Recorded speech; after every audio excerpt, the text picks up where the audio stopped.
Hey, hey, hey, what's going on, everybody? This is Crew. What is happening? And I'm just as surprised to be here as you guys are. Got up today, realized I wanted to take care of a few videos here. And I wanted to do a challenge. I know in, about 4 weeks or so, we have FS25 coming through. And we felt good this morning. And I wanted to do a short, quick, little series here. I don't know, 3 to 5 videos maybe. And I wanted to go live with it. Figured it'd be a little more fun. But basically what we're going to try and do, guys, we're going to see if we can get to $1 million with only straw production. Okay, so that means this right here.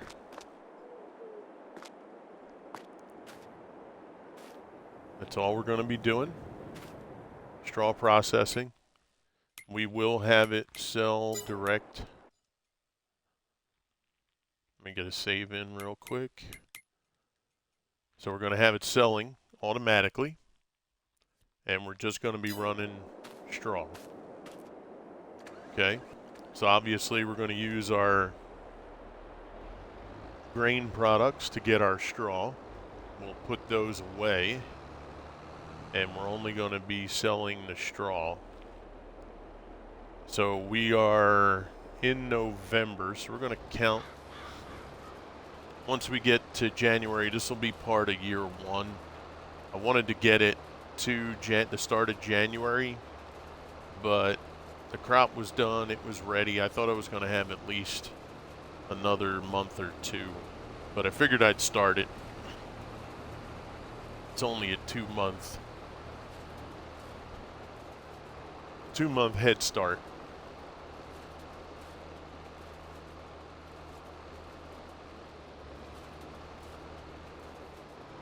But yeah, basically we're going to do everything. We have 3 fields that have crop on it.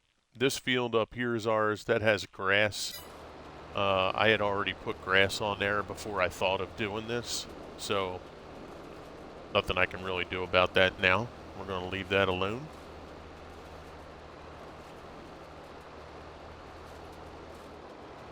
But it does lead to another idea after we do this.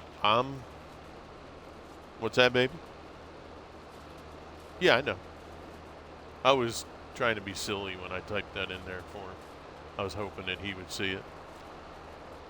But, yeah, basically my next playthrough, or next challenge, I guess we'll call it, I'm thinking of doing grass. And I want to see how many bales we have to sell. Clearview coming in with a follow. What's up, cuz?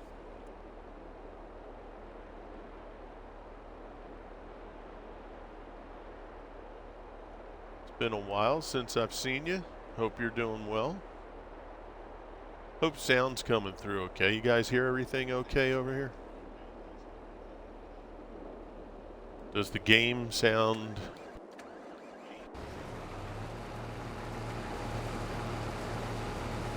See if we can get in close there. I'll make sure you don't hear me over game sound, or hear the game sounds are too loud. But yeah, so basically we're going to do the straw. So we're going to get, I started with $100,000. So we need 1.1 million to have that finished. The next challenge, I'm going to see how many bales we have to sell to get to $1 million, right? I figure we'll try that out. So we got a couple things here. This is Gnadenthal. I completely redid Gnadenthal, if you guys are familiar with the map at all. We went ahead and merged fields, sold all the homes that you can buy over here. We put all this in This is all new. Over here, this is all custom. Then over here, this is all custom. Probably going to put animal facilities along this area here. And then our home that we put in. All is glory. What's up, cuz? This home here, this is all custom. Got a little driveway here leading back to a garage. I'm going to try these two silos out, maybe with a standard playthrough if we get to that, to see how they do.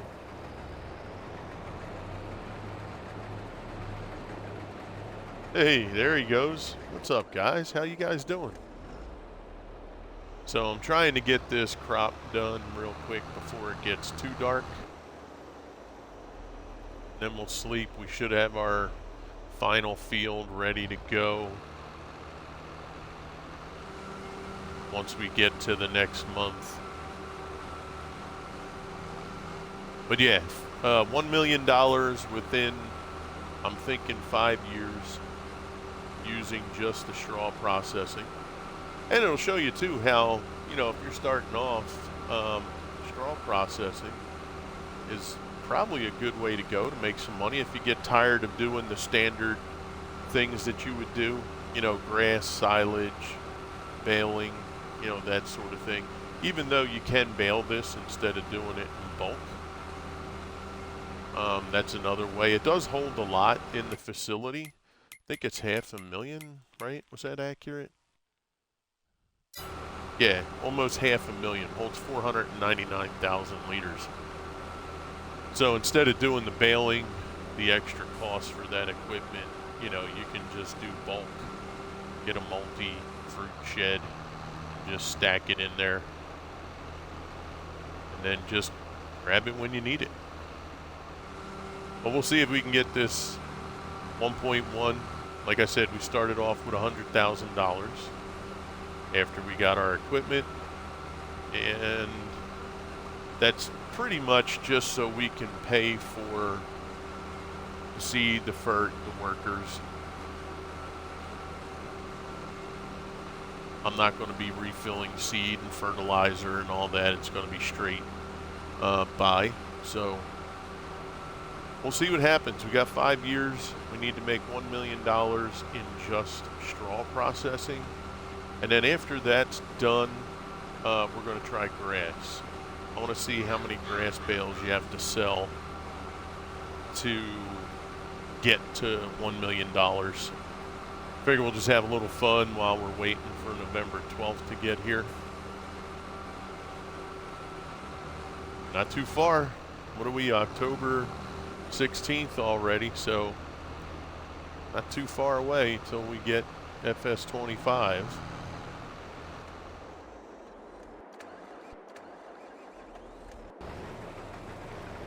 What do we got here? 81%. Let's move this guy over.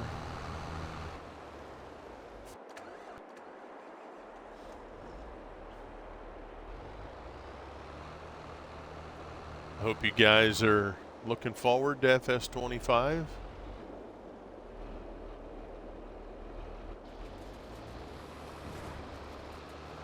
First time chat from Cheese Crackers. Yo, thank you for the follow the other day there, buddy. I really appreciate that.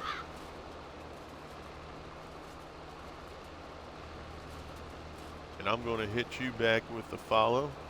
This way, if I see you on, we'll go over and hang out, say hello. But yeah, welcome in. I appreciate it. Cheese Cracker. So I've been away from streaming for a few weeks. We've had a lot of IRL stuff going on between health and fitness, personal things in our lives. Yeah, it's just been a little rough. I am going to try to get on here a little bit more. I'm going to try to get back on Kick as well. And I'm going to try and do an FS22 build series. I have Comlands that I've built, and I'm going to take another look at it today, see if there's anything else I want to do on there. Mostly it's going to be you know, excuse me, good sized fields, a couple production facilities set up. But I'm going to try and do a short video there. I'm going to see if I can learn how to do it as a time lapse. And I reached out to the community in Discord to see who can help me with audio to get music. I see how to put the music in. I actually did put one track in, but that track was only a 3-minute track. And then when I tried to, the video, let's say, was maybe 10, 12 minutes, it wouldn't let me, even though it says I should be able to, it wouldn't let me stretch the audio to the full video, or the audio. It wouldn't let me stretch the audio to the full length of the video, which when I watched the YouTube videos, it said I should be able to do that, and it didn't. So I wanted to add multiple tracks in there, but once I add a second track, it never finishes processing. So it'll go into the processing point when I save it, and it just never stops. So there's something either I'm doing wrong or something with YouTube Studio. But all the videos I watched on how to do it were so simple, and I followed exactly what they said, but it didn't turn out exactly the way theirs did. Now, to be fair, they didn't have a current video for any of that stuff. The most recent video was 2023, I think. I searched everything for 2024 YouTube Studio. Nothing was in there. So everything worked except for in the videos I watched, when the guy put a track in, he said, okay, now in the track column, you can click on the little thing, it'll show you, and there's a blue bar that shows up in the track section of the editor. All you have to do is slide that, left click, hold, slide, and you can bring it all the way to the end of the video, which means it'll just play on a loop, or you can do it halfway. And then the guy was like, and then if you want to add a second track, just click on the track you want, hit add, and then you have it start at the end of that song and then stretch that to the end. Real simple, but that blue bar and being able to stretch it never showed up. So we'll see what happens. See if we can figure it out. Or maybe it's a YouTube Studio thing where, you know, that's not working the way it should. If it's not, it's kind of a shame, because if it worked as simple as that, that was super easy. That would make editing so much quicker. And then even the time lapse, I went to time lapse and the guy said, go here, go there. Well, those little windows that he mentioned are not even there in YouTube Studio anymore. So there's got to be something. Oh, and I did make a mistake here, guys, just FYI. When I brought my other seeder over, instead of having it as wheat, it was set for barley, because I was doing barley on the other side there. So I might trim this, or I might just plow over it when it comes up.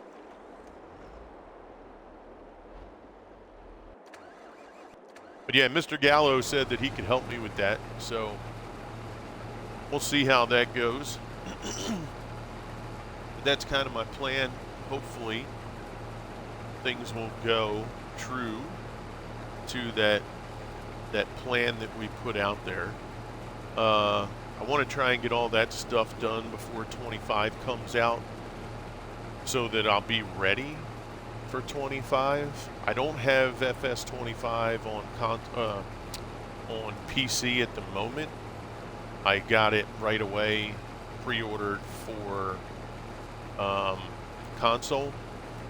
This way, if Mr. Swede is getting it for console, him and I will be able to play together, and it's easier for me to just go live on Twitch on console.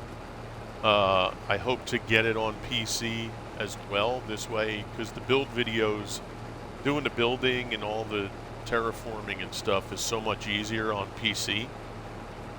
So hopefully we'll be able to get that. Hey, yo, what's up, Wheels? Yes, I am still on the...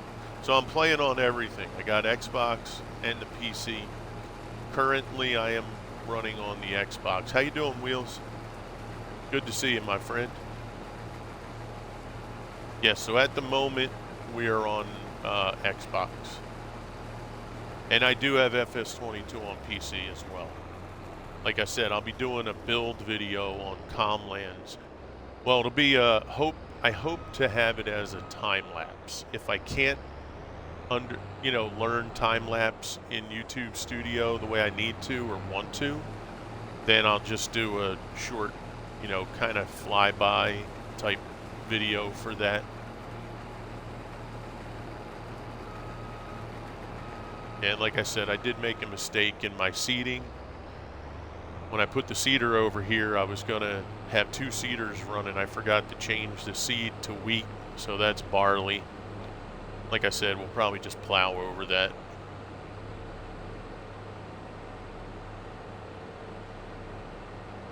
Oh, you guys, it's going pretty good there, Cheese. It's good to see you. I think, where did I see you at? It was at Big Vito's stream, Cheese? And I do appreciate that follow yesterday. Thank you very much, man. Yeah, what map did you guys put together? Clear?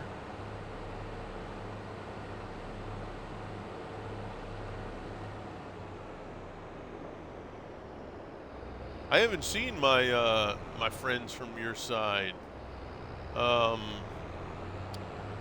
Grumpy? Was it Grumpy Old Marine? Right? I haven't seen him. And Cretan. I haven't seen Cretan either. I hope everybody's doing okay.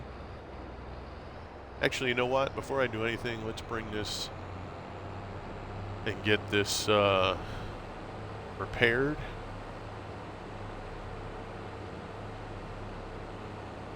Waking, yo, what's up, buddy?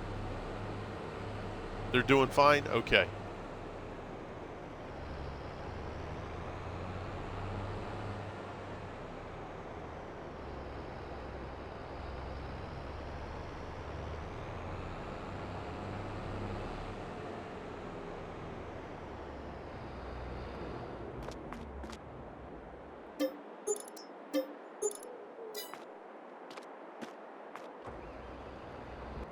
Alright, that's good.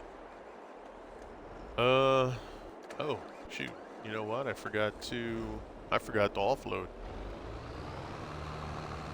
That would have been helpful. Yeah, so what we're doing on this map here, guys, we're going to have, I don't know, 3-4 episodes. We're just going to do some challenges for a little while, I think, till we get to FS25. This challenge is going to be trying to get $1 million with just using straw. Okay, so we have the straw processing facility where you do straw accessories and straw crate. I have those selling, you can see on the right side, have those sell automatically. I did start at $100,000, so we have 33,000. I was at 40 some, but we had to do the repairs.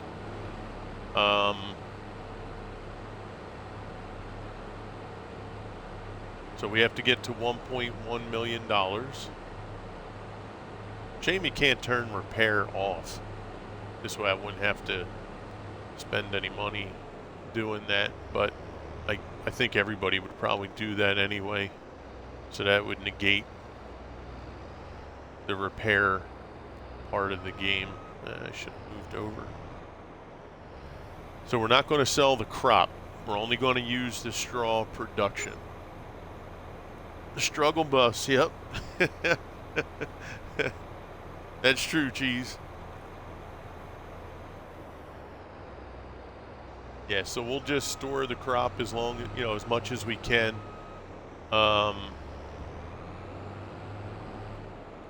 Get him turned around because we're going to need him on the other side.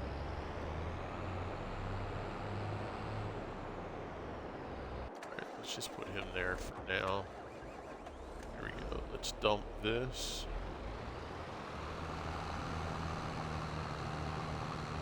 Oh, you know what I wanted to try? Hold on. I want to try that other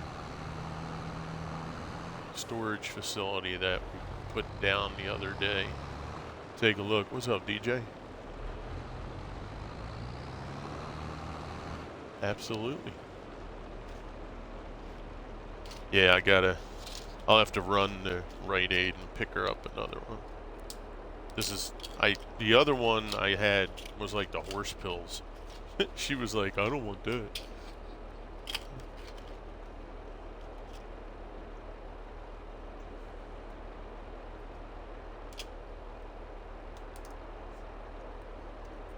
Make sure you're washing your hands, bro.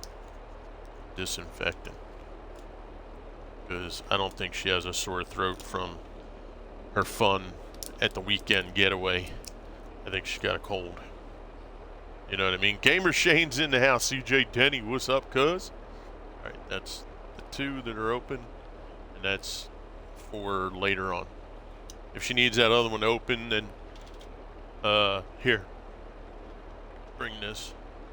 This way she can open it. Alright, thanks, bro.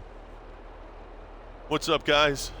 Hey, CJ, I got my frost work up to level 45 last night.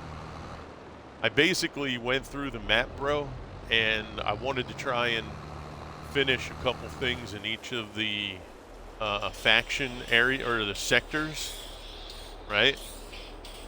Hold on.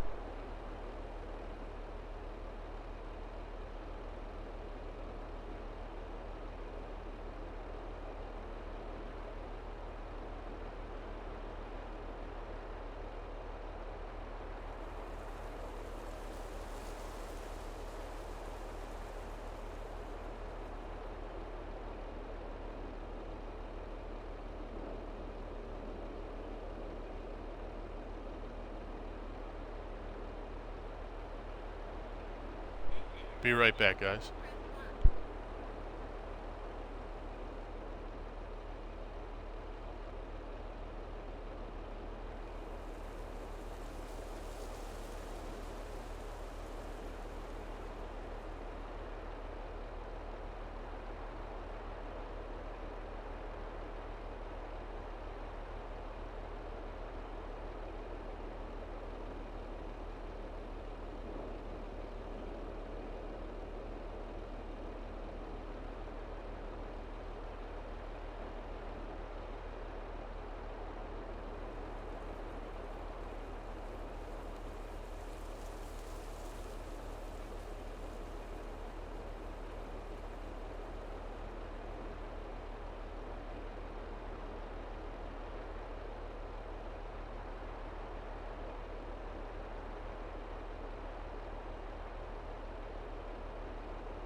All right, sorry about that, guys. What's happening, everybody? CJ, still in the expansion, slowly getting through. Okay, kiddo being sick is slow. Oh yeah, of course. Pacific Northwest Farming. That's the name of the map that you guys made? Okay. Gamer Shane, good to see you. Oh, you know what, CJ? I don't have that. Nope, it's not. Actually, you know what? Let me go into Stream Elements real quick. See if I...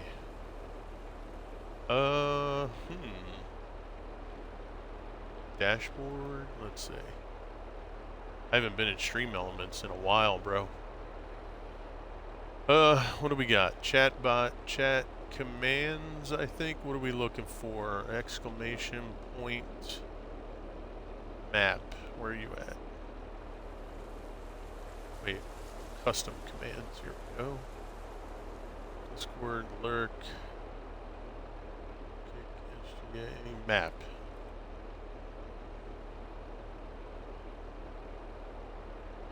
Let's go.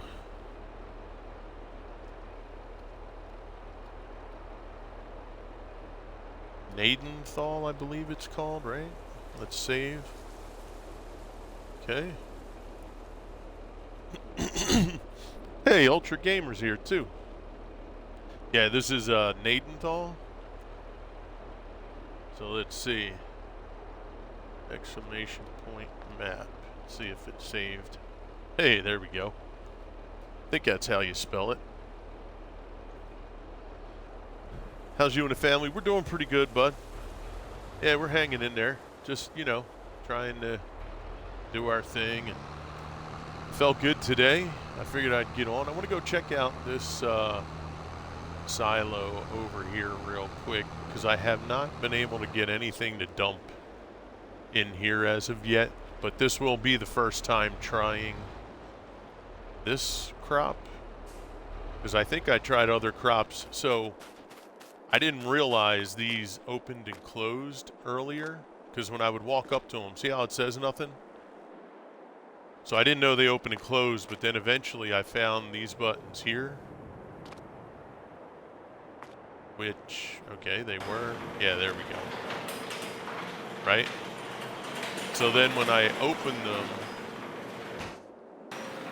and I saw that it looks like, now I didn't see it until I was in the vehicle, but now I see that it looks like it has just the grain, what is that, sorghum, wheat, oat, and barley, probably. So let's see if it'll take this now. See? Still nothing.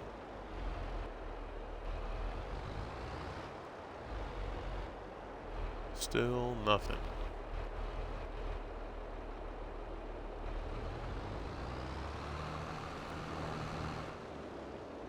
And then this should be where you pick up from, right? So why? So the title is cut off on the mobile. Oh, okay. So basically what we're going to try and do, is we'll do maybe 3 to 5 streams of it for video for YouTube. But I'm going to try to do within a 5-year period only straw production. So we have the straw production right here. I have it automatically selling, and we have to get to $1 million just off of straw. So right now we had started with 100,000. So once we get to 1.1 million, we'll be finished. Now, given that I did the repairs, I'm wondering, because that cost me about 15 grand, 14 grand for repairs. I'm thinking I might not do any repairs anymore. I do have it buying fuel and seed, so I don't have to stop and fill, but there's really no way to turn that off, so I may have to, you know, just, you know, spend what I have to spend. So why am I not able, let's see. Oh, wait, hold on. So it'll take it here. Oh, that's got a lot of bins in there, doesn't it? Shame you don't see it coming out from one of the pipes.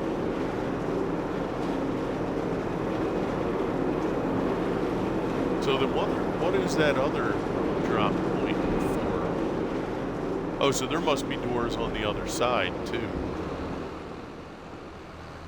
So I wonder what this other drop is for right here.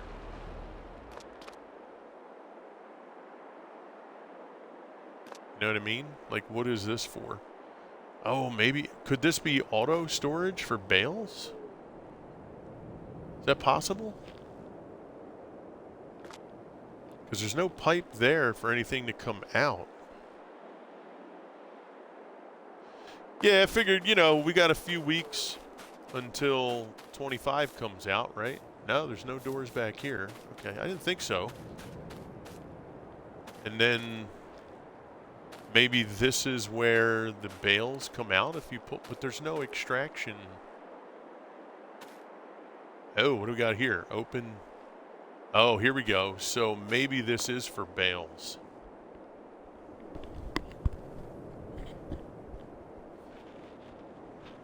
Maybe that's for bales, and then you use this dialogue to pull the bales, and it'll stack them here. That's the only thing I can think, right?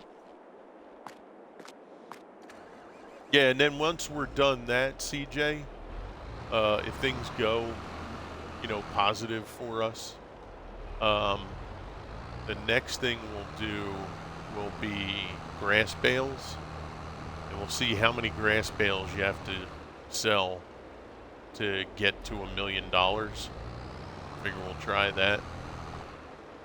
Just to putz around with this map and, you know, keep us a little bit busy, right? I don't know, bro. I don't know what we're going to be cooking up for 25. Once I get it for PC, because I didn't pre-order it for PC yet, I didn't want to do both because that would have been a little too much money to knock out right out the gate. But once we get it for PC, I'm hoping to do how-to videos for YouTube. I would like to get on that early so that, you know, people that just get the game early in the game's, you know, launch, that I can be somebody out there who gets a, you know, a quick jump start on trying to put together videos for that. Because I really wanted to do how-tos on 22, but it was so late in the game for it. You know, I did, I think, 2 videos. They were pretty good, you know, not high viewership, but I think it was just, you know, a little late to do that kind of stuff. So I'd much rather get a quicker jump on it. So hopefully, BRB, yep. But hopefully we can get FS25 for the PC sooner than later. This way we can get the how-to videos out there quickly.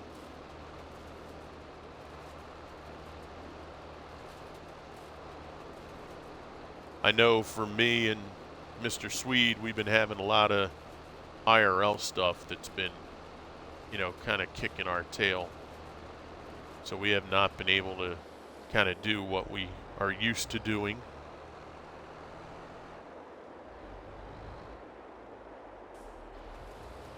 All right, let's see.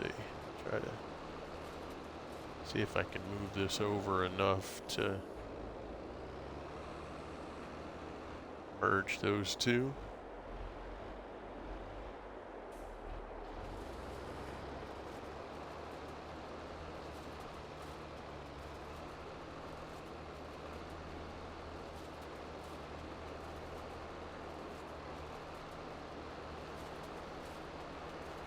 All right, welcome back, CJ. And hey, I hope your son, I believe, right?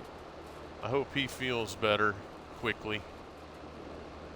I know in about 2 months here, we're going to be having my daughter we're going to be grandparents for the first time. And so we're going to be back in baby action a little bit. That's going to be an interesting transition.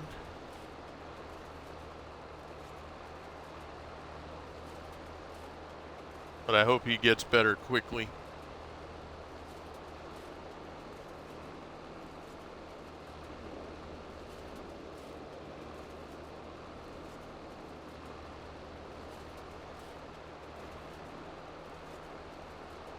Attached to me.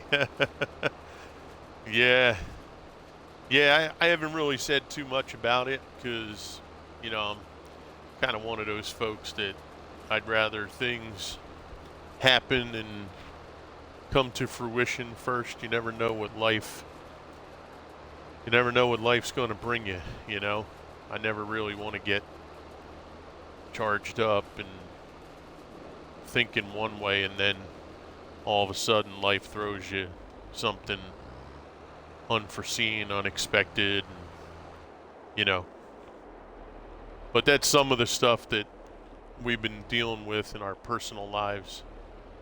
For me, you know, I've had a few situations with high blood pressure.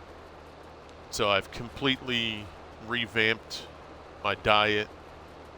Between the asthma and the high blood pressure, it really takes its toll breathing. I don't know if anybody out there has similar conditions, but, you know, we've completely revamped my diet. It's been a little over 3 weeks now. And I haven't eaten no chips, no cake, no dairy, no, you know, nothing, no ice cream, I've completely removed cold turkey everything. Like yesterday, the wife and I went out for a little dinner, lunch, dinner for our anniversary. Our anniversary is Friday. But Friday's tough around here to go out to eat. So, but they had these beautiful chicken sandwiches, grilled chicken, all kind of stuff. All I ate was the chicken, no bread.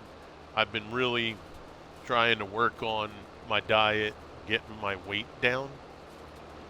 So exercising hasn't been as good as I want it to because, you know, you have to take your time with that stuff. And I'm used to working out. I mean, I used to lift weights like a crazy man back in the day when I was younger. I was in the basement every day just pumping iron, and, you know, I haven't been able to do any of that stuff for several years. So hopefully now we'll get things better, back on track, and, you know, get ourselves in a more advantageous position. But I hope all goes well. Yeah, I hope so, bro. Oh, wow. And okay. Yeah, that's sleep apnea, bro.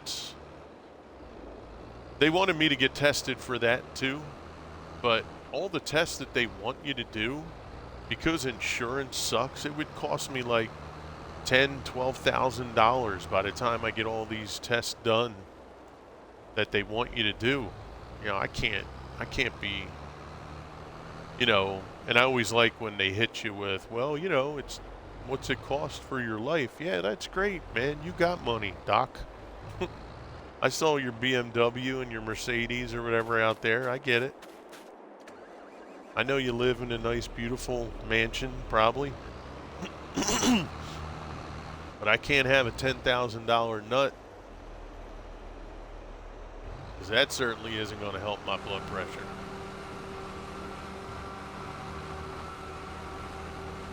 So I took recommendations, suggestions, did a little bit of research myself, and we're going to put ourselves on a program, and a lot of prayer, and we'll see between that and praying to the good Lord above, hopefully we'll get ourselves in a more advantageous situation.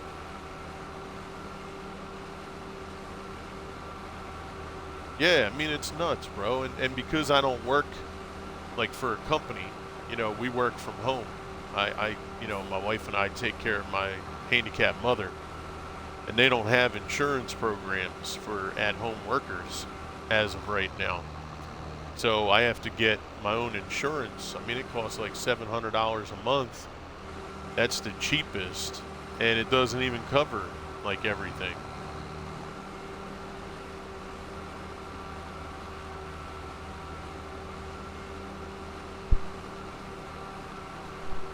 That's why I'm a huge proponent of the one-shot, like, government insurance, if you will,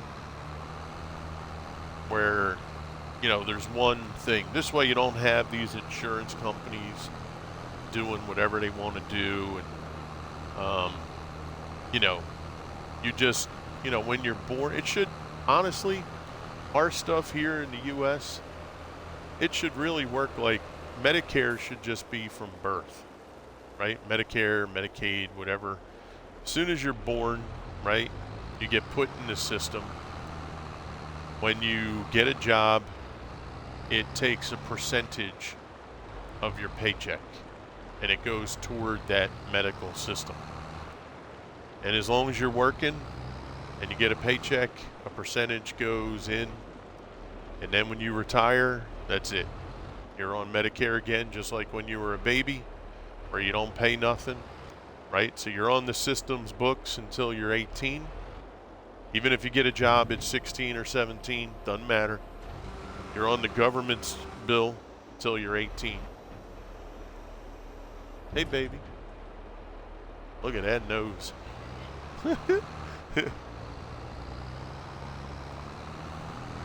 That is one leaky faucet. I'm sorry you feel crappy, honey. Did you call work? Make sure you get a hold of them. Let them know you ain't coming in today. Sooner you do that, the sooner they can find coverage, okay?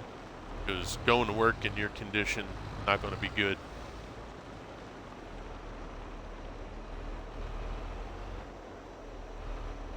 Yeah, I would just call them ASAP. Just say, hey, I went away on my retreat. Somebody there got me sick.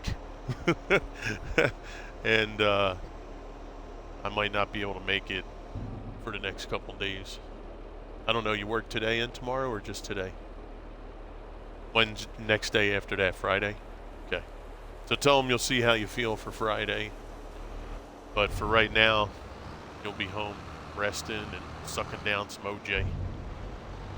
And I'll get you a container of that medicine there too for yourself. All right? Feel better?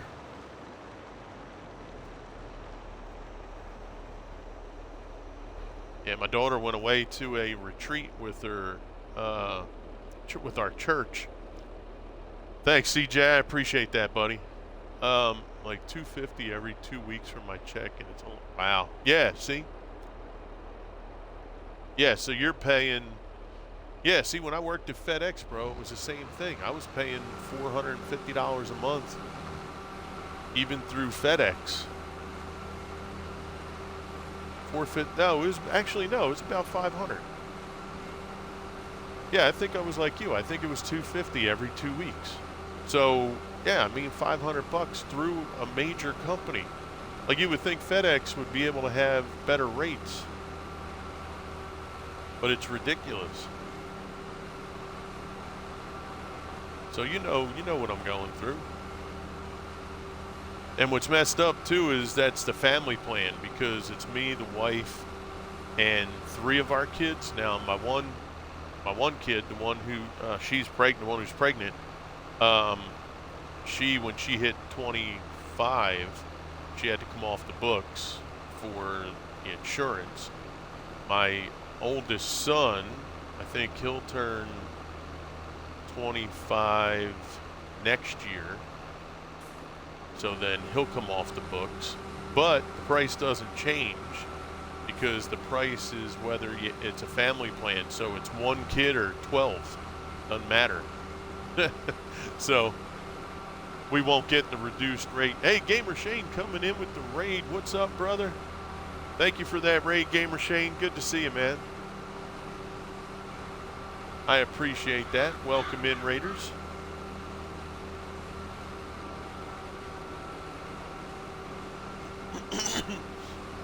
Yeah, it's crazy, CJ. Hey, Dippy. How are you? Good to see you. Yeah, so, you know, between the financial burdens of that nonsense and, you know, we're going to have to work to get, you know, the house set up for the baby a little bit better. You know, when you get used to doing things the way we've been doing, we haven't had to worry about baby in what, 15 years, 16 years now? So, you know, you kind of get comfortable with the way you have things. So we're going to have to get that changed up. And I'll tell you what, we've had a great community on Facebook and my next door neighbor. So apparently out here, you know, you go on Facebook and you just let people know, hey, we're in need of this, this, and this. And they have sections in Facebook where people won't charge you anything. They'll give you stuff for free just because they're done with it. So we've been able to find so many things that people were just giving away. Like this, yesterday I picked up this bassinet. It's never even been used. They said they got like 2 or 3 bassinets when they found out they were pregnant from people. And this one they just still hadn't used. They had used all the others, but this one was still brand new. It still had like tags on it and stuff. I was like, God dang, okay. So, you know, little stuff like that's been really, really tremendous blessing, you know.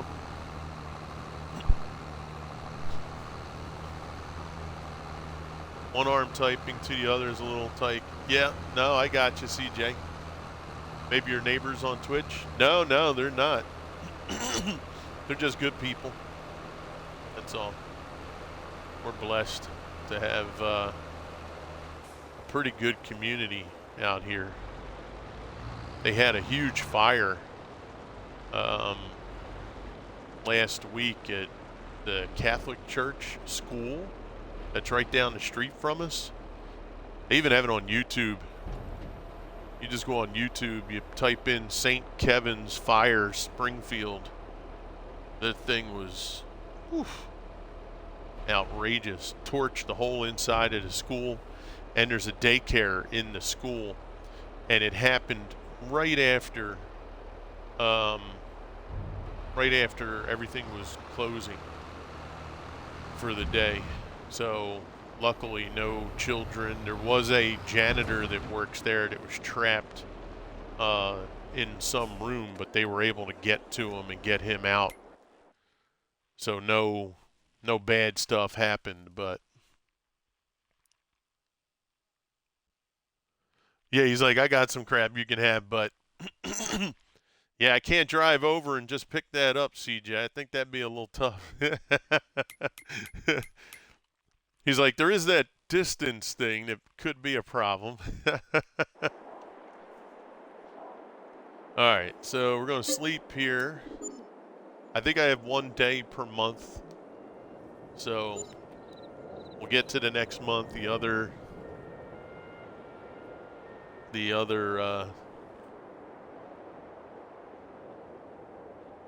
you go.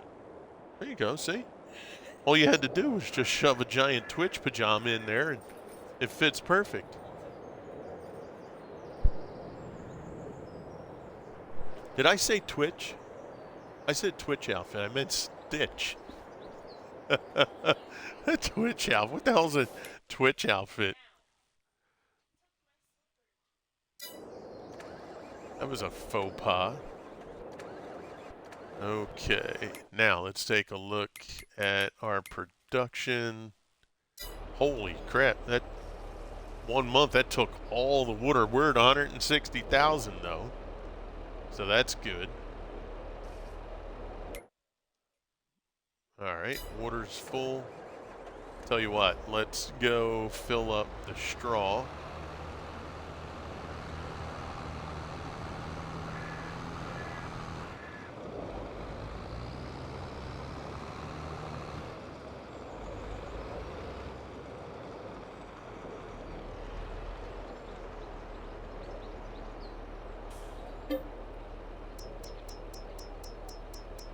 I do want to do something with the parsnips and all that stuff too. So depending on what we do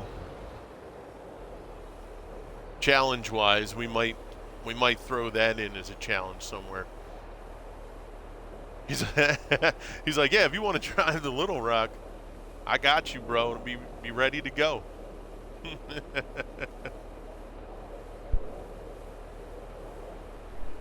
I'll just tell the wife I'll head out now and tell her I'll be back tomorrow at some point.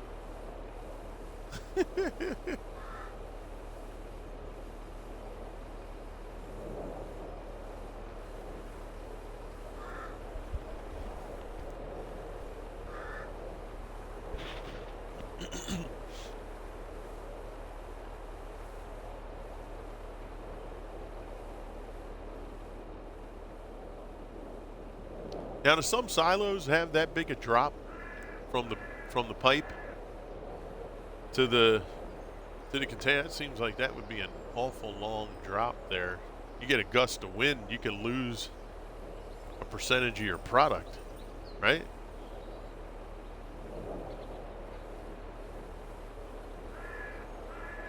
I mean, that's got to be real life. That would probably be what, about 15, 20 feet? Probably closer to 15. About a 15-foot drop.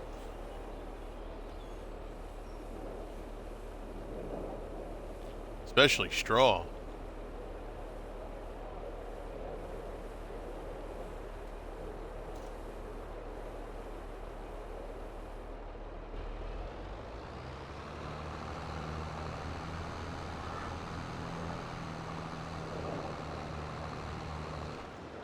Alright, I blocked the road there. We'll drive through the garage. This is a nice garage. I like that one. That would be good to use on a regular because you can bring everything in there. No yellow markers. Just pull in, jump out, go to the point, you're done.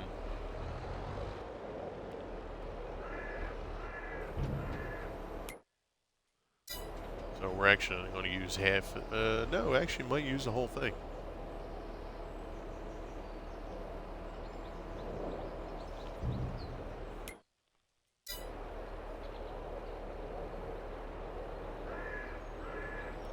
Yeah, this isn't the 500K trailer. There we go.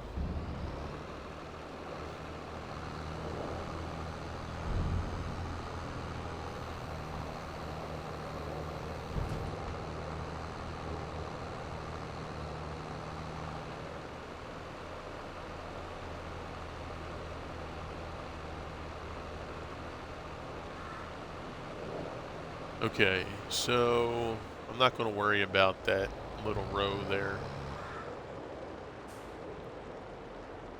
This will be our next one. These two fields should be ready. Yeah. So what we'll do is we'll bring this over, but I want to get started on prepping this field.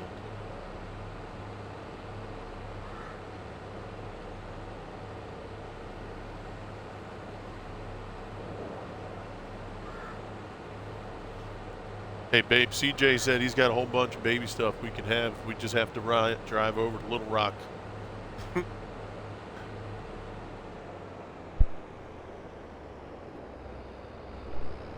His little one's sick. Getting better, but dealing with a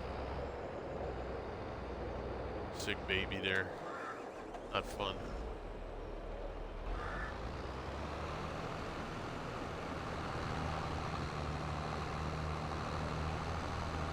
What we'll do is we'll keep... Seriously? I did so good driving through there. At the last second, I done messed up. Alright, we're going to put this here for now.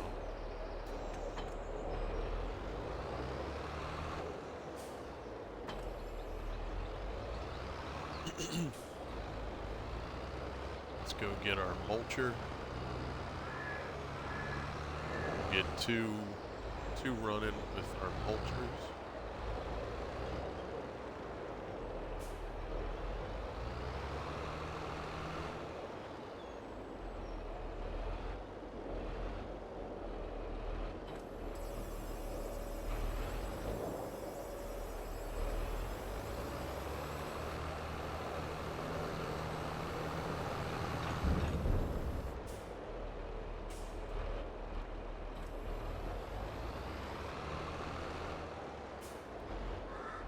My only goal with 25 is to stay on maps longer and not map jump. Oh my God, bro, you're not kidding. I'm a tremendous map jumper.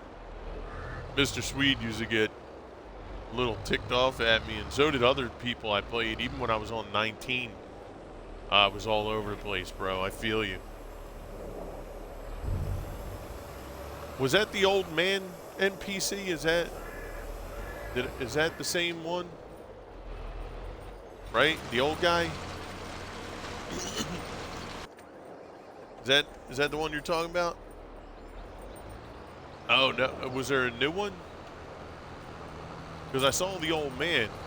Did they come out with another one? I'll have to check on the other one. So David, he's another one? Oh, I gotta check out David. He's cringy, huh?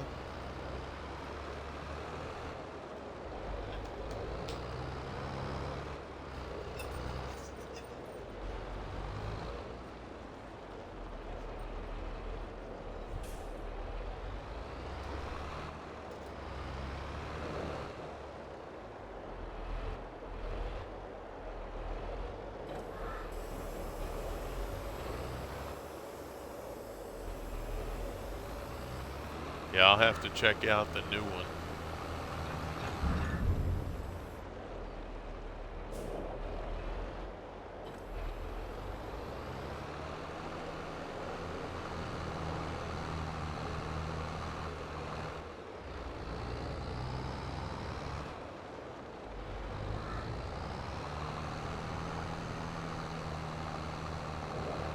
Asking for a message to a female in a trailer kinda sucks. Oh, I can't wait to see that. That's gonna be weird.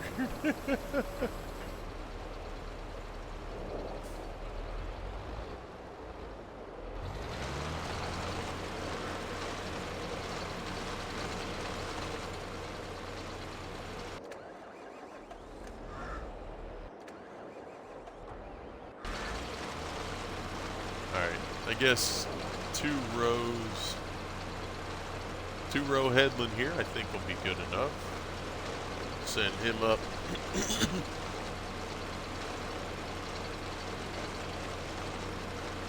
Yeah, that's kind of strange.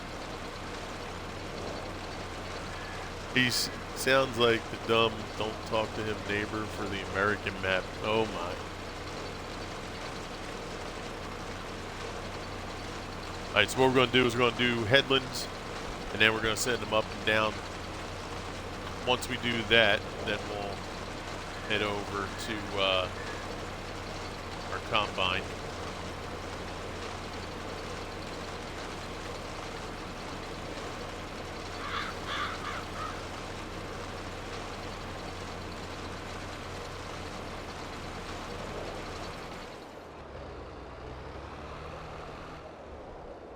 See, I'd much prefer to see little clips of, like, did they modify seasons in any way, right?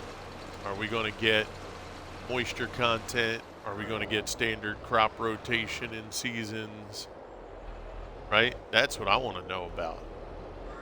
Creepy neighbor, leave that for a surprise.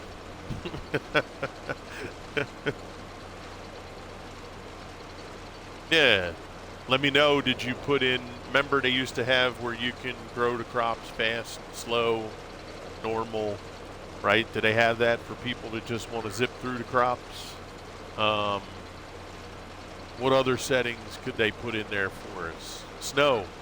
Let us know if snow, when you turn it off, means snow is off. not showing on the ground. I don't want the snow on my screen, right?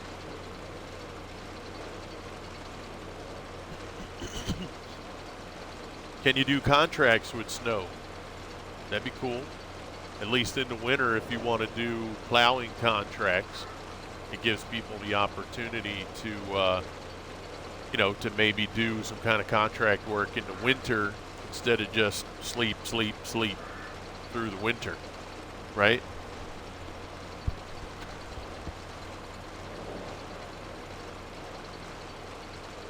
Let us know some stuff about that. Let's have a good crop rotation set up in there where crop rotation matters.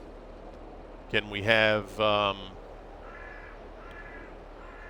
different kind of fertilizer situations set up where, if it rains, does that count as the ground being fertilized because the ground, was covered with rain? Does that do anything for us? Does that just help moisture? Million maps now to miners that went nuts with feed mixtures. Did a map with 5 different corn types, like give the game. Yeah, there you go. Right. Yeah, definitely feed. Feed should definitely be like a new thing. Yeah. So take your sugar beets and go get them chopped. Right? Go get your sugar beets cleaning, chop them, and dump them in the bunker. So have the bunkers where you can put corn in the bunker, sugar beet, potato, and make a mix out of that with chaff and grass and hay. Yeah, let's see some of that kind of stuff. That'd be cool. I agree.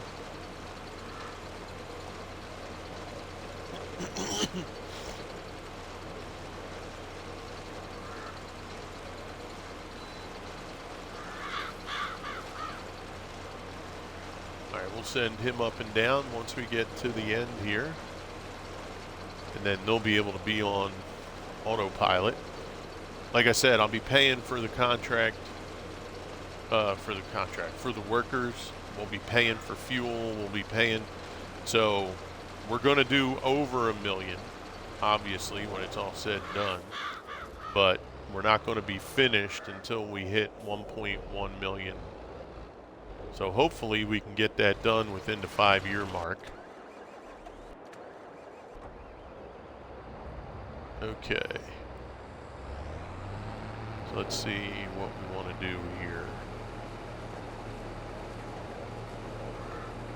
I think we definitely are gonna. God bless you.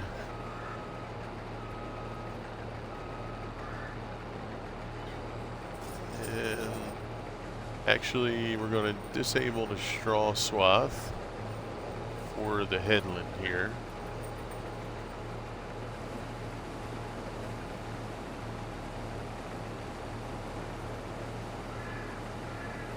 Burger Farms, what's up, buddy? How you doing? We're doing pretty good, pal. For cattle, one did silage, cracked corn, silage, molasses. Hey, there you go.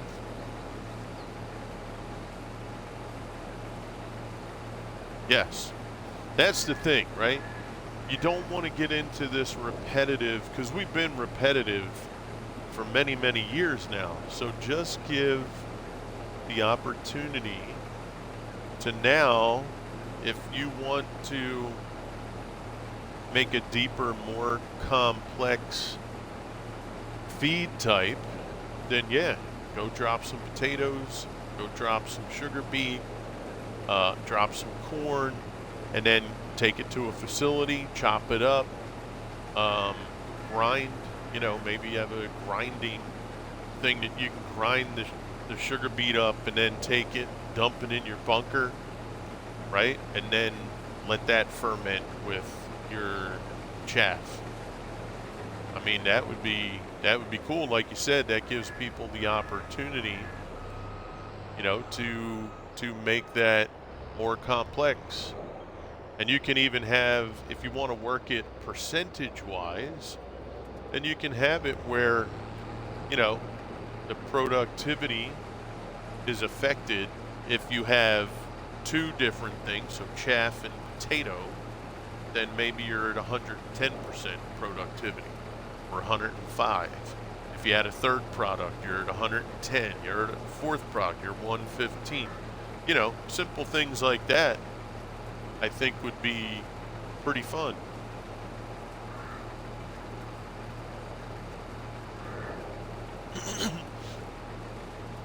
Yeah, I mean that I think would be ideal, you know?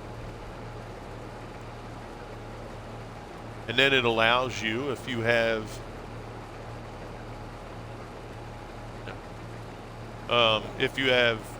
multiple fields and you want to do just a cow farm, specific farm, then that allows you now to put grass in one field, ted some hay in another, do corn, do some potato, or maybe you come up with a concoction that you like, right? Let people experiment, you know. I mean, I think that would be kind of neat.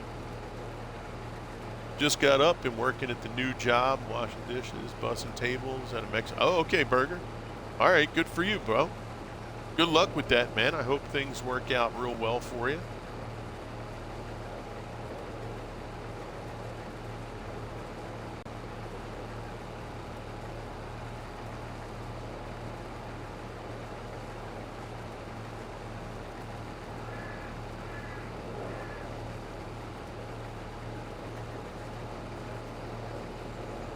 And more facilities that have like a production line, like the straw harvest pack, the potato, like have it where I can take and build a facility for potato, where I can dump the potato, the first bin washes them, the next bin cuts them if I want, and you just go physically to each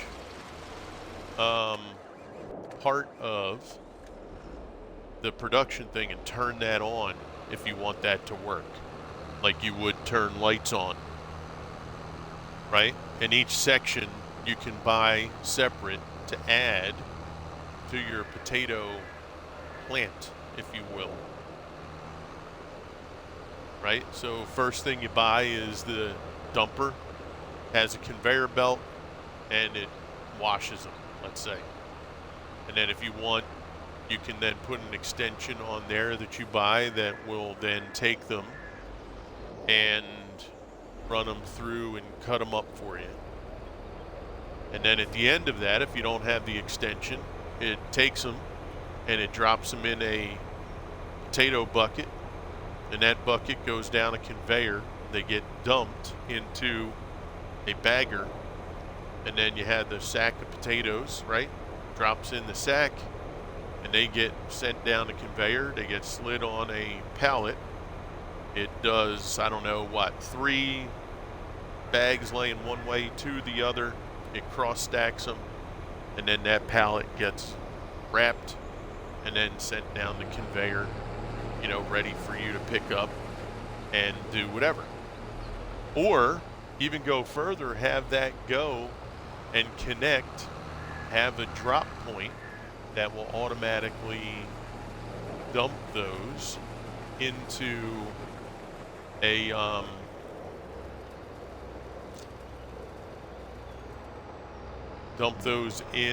storage facility. So when the pallets come out, it hits a trigger that automatically puts them into a shed that you have to purchase. It's an auto load shed that you purchase, and it puts them right in the shed, and, you know, maybe let them hold up to 50 pallets or something like that. Just repetitive. Yeah, exactly. Yes. Yeah, it's really good. Yeah, the animations, that was the key thing when everybody would talk, you know, over the last few months about what you want to see. I want animations. I want a live farm. I want to be able to go to a facility on my farm, and I want to see the mechanical aspect I want to see it get dumped in. I want to see it go down a conveyor. I want to see it go in a bag. I want to see it go in a box, right? That's the kind of stuff I think that would be pretty cool. As far as your milking cows, why not have an auto thing where the milking cows, when it's time for them to get milked, it auto puts them into like a, you know, the rails, those, I don't know what the technical term is, but they have those like gates that they walk to, and have the Lely come, have it show like an udder sucker that goes underneath them, right? That'd be kind of cool. Good morning, crew. Hey, Lucky, what's up, buddy?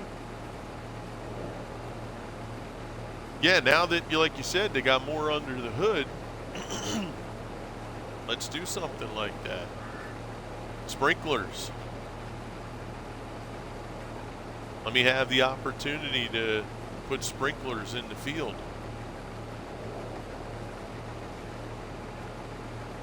You can buy a sprinkler system. Do they have those on real farms? Like where you actually can put sprinklers in the ground like you could your lawn? Is that a real thing? I only ask because I don't know farmers. I don't do anything on farms other than here, so maybe that's not a real thing. I don't know. But have a sprinkler system, not the one you drive out, you know, that big boom arm that moves. You know, have the in the ground like you would your own yard. Right? Is that impossible? Doing real good, just chilling? Yeah, you never leave the game, right, CJ? Yeah, it'd be sick, bro. Imagine driving down that long road on your map, and as you're driving down, it's say July, temperature, 90-some degrees, and as you're driving down that road, all you see is the sprinklers out in the field just kind of doing their thing, right?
I'd just stare at everything and forget I should be far. Yeah, I know, right, CJ?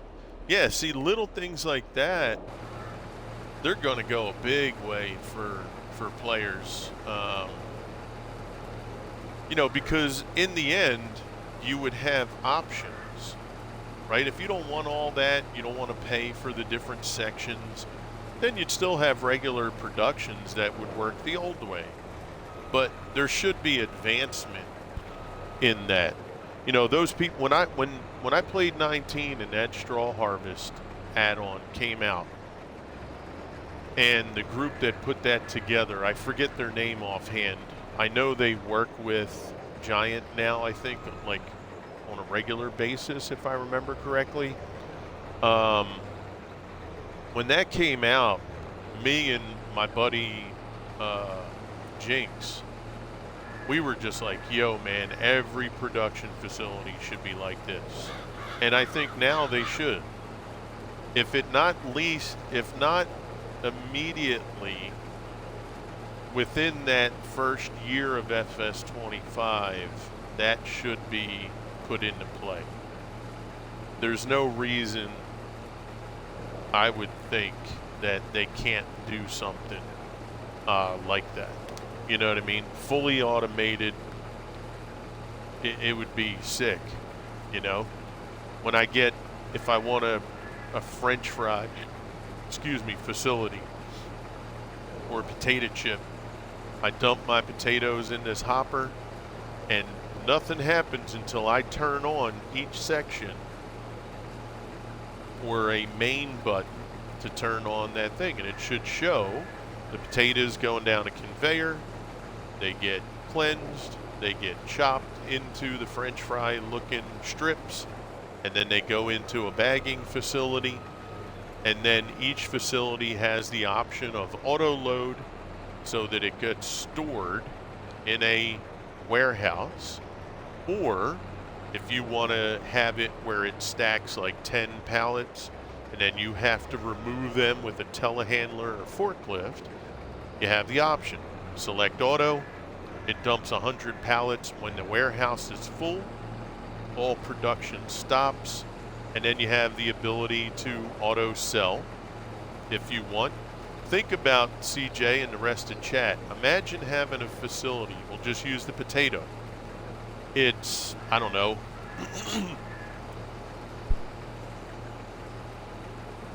maybe 100 feet long by 40 feet, 50 feet wide, right? You have the facility. Now, if you're buying a potato factory, it already comes with everything you need, right? You don't have to do it in segments. You get the facility, you go in, you turn it on, and you tell it you want to have everything automatic. So you dump the potatoes, and then all of a sudden, you see the potatoes go to conveyor, they get washed, they get cut, and then they get packaged. It goes into the warehouse, and then when the warehouse is full, it automatically sells them for you, but it does it with the price fluctuation so that it sells it at the higher price. Does that make sense?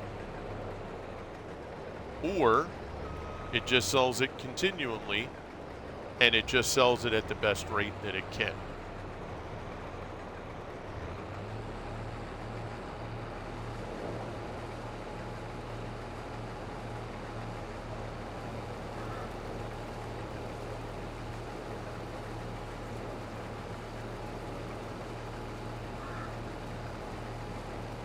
I think that'd be cool.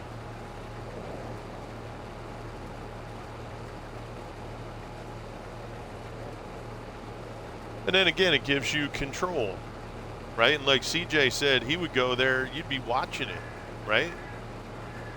You could tie it to new difficulty system, relax, general, exactly, ultra, boom. Happy Wednesday, what's up, She? Welcome back there, Lucky. Bakanora, yo, what's up, buddy? How you doing, Bak? Good to see you, pal. How you been? Yeah, set the setting, right? So if you do a relaxed setting, any factories and stuff that you purchase, they just do auto, you know, just like FS22 does, just your normal thing. But if you go custom, that allows you to buy segments, add to it if you want. If you want, let's say you have one potato chip factory, but in the factory, you can then buy an extension that allows you to do potato chips. You can do French fries, right? Or just cut potatoes so that, you know, you just sell cut potato, right? Or peeled potato, or one that makes mashed potato, right? That'd be kind of cool. Now again, this stuff might not be easy. You know, I'm not saying that, you know, you just do this magically, but I don't think it should be as complex as, you know, we may think. Yeah, it has been a while, Bach. We've had a lot of stuff going on. You know, IRL covers a lot of ground in what we've had going on, so I'm just thankful to be able to be on today and hope that, you know, we can get on. It won't be every day right away, but hopefully we can gradually build up to some kind of normal scenario, if you will. All right, so our mulchers are running. They're doing good.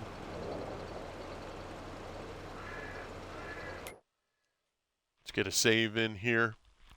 Yeah, little things like that, CJ, right? And then let's see, what could we do? What could we come up with for grass?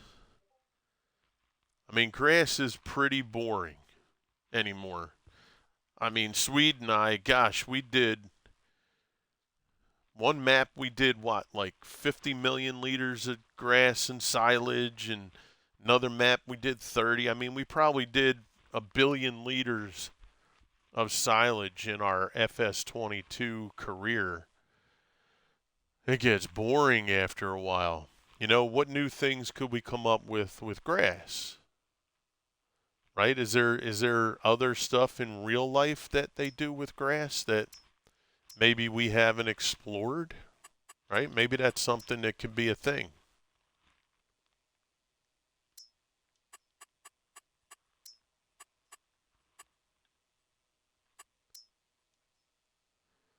What am I looking for? I'm looking for rolling, right? I want to see. Okay.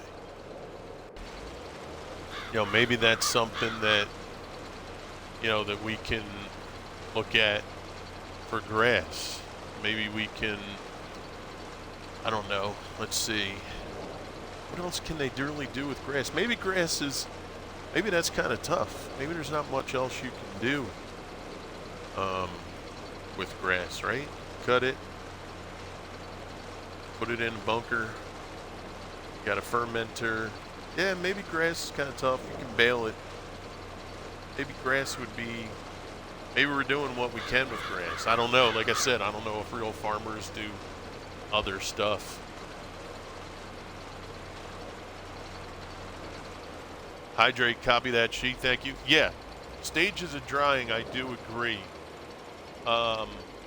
If you have more than one day as your setup, right, you should be able to TED and have it sit out. But then think about it, CJ, imagine now, think of this, let's expand. You want to make hay, but in the forecast, not that I ever look at the forecast, but imagine now if I had to look at the forecast, if day 2 is going to rain, then I would imagine in real life you're not cutting the grass, right? Because you can't have that sit out in the rain, because then it's going to take longer to dry. Now maybe in real life, if it's only going to rain, say, the day you cut, but then you have 6-7 days of sun. Maybe they do cut it and, you know, just wait it out. I don't know. But that then becomes where you have to plan. Here, take this back into Grandma's room.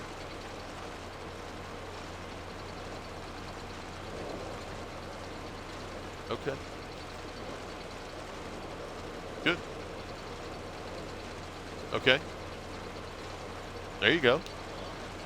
Yeah. Oh, from the beginning of the game. Okay. Gotcha. There you go. There you go. Hey, just FYI, my son telling me about the game. If you've played Baldur's Gate 3, they just come out with mods for that on console. Right, PC already had their stuff, but they actually have mods now for console. I downloaded it yesterday. We loaded in some mods. So I think Thursday, we're going to try and do a multiplayer playthrough with my sons. But yeah, I'm going to check out the mods. So if you have Baldur's Gate 3 on console and you want to check out the mods, they do have a decent amount of mods on there now. So go check it out. Yeah, it's pretty cool. Going off to work, Bach? Okay, buddy, you take care. Enjoy your day. I don't remember her name. Yeah. Gotcha.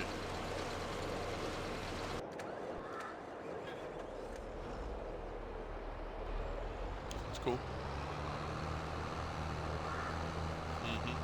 Yeah, fair enough. Fair enough.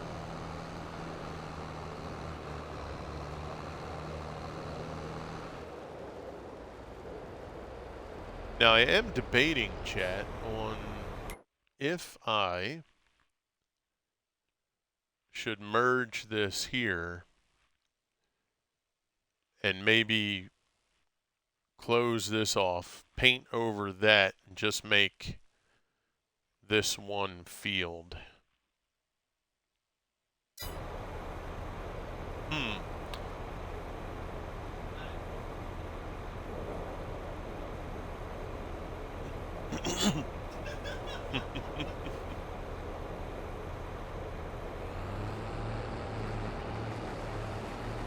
Yeah, you have to plan it out, CJ, right? So that's what we want, though. That then makes us work our map, and you don't get into this repetitive kind of feel, right?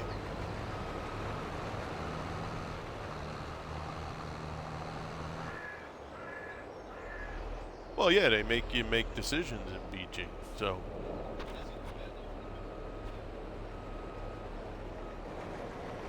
Yeah, well, you got it.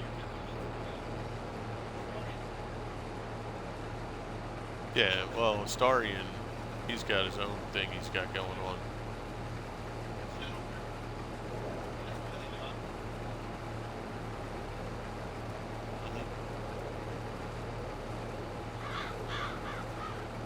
Yep.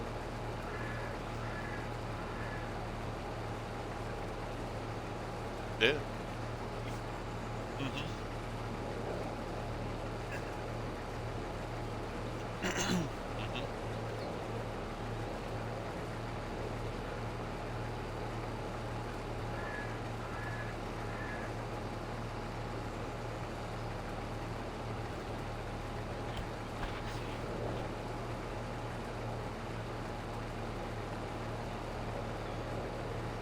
Cool. Do me a favor, make sure Leah called out from work. I told her to do it earlier, because the sooner she calls, the more time they have to recover. She was doing it 4, so.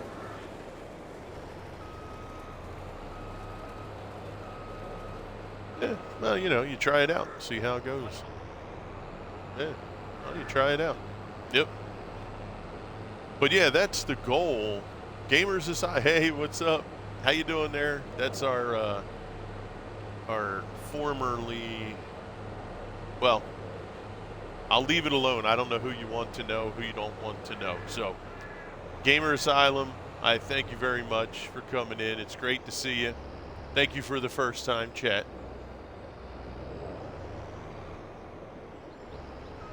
Hope you're doing amazing. Hope the fat. I don't think she should. Yeah. Okay.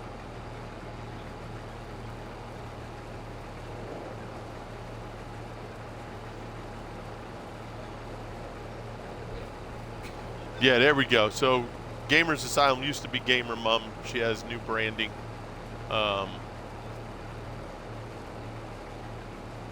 Yeah, I just didn't want to say who you were. I didn't know if you wanted to keep things, you know, quiet or not. So I figured.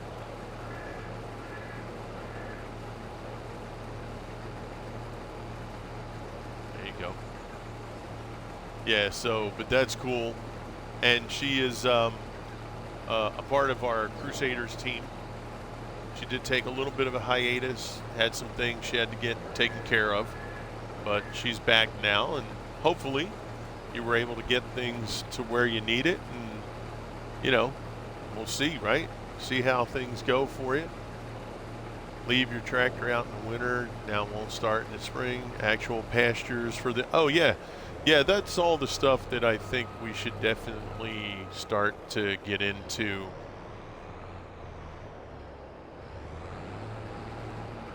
Yeah, those are all the things, CJ, that I think we should definitely be in now, is where, you know, more stuff.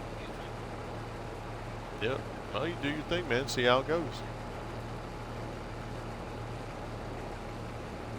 Yeah, Gamer Mom's or Gamers Asylum. Remember, I told you I'm tough with folks who get the new names. I struggle with that sometimes. Now, luckily, it still says gamer or gamers now, plural, in the beginning. So that helps. But if Gamer Mom then all of a sudden became, you know, like, I don't know, Farmer Santa, I would probably struggle with that. You know, I'd be like, wait, Farmer Santa? What? Who's that? But yeah, CJ, I think that, you know, and the rest of the chat, I think that's not out of the realm of expectation. Excuse me. How about our map?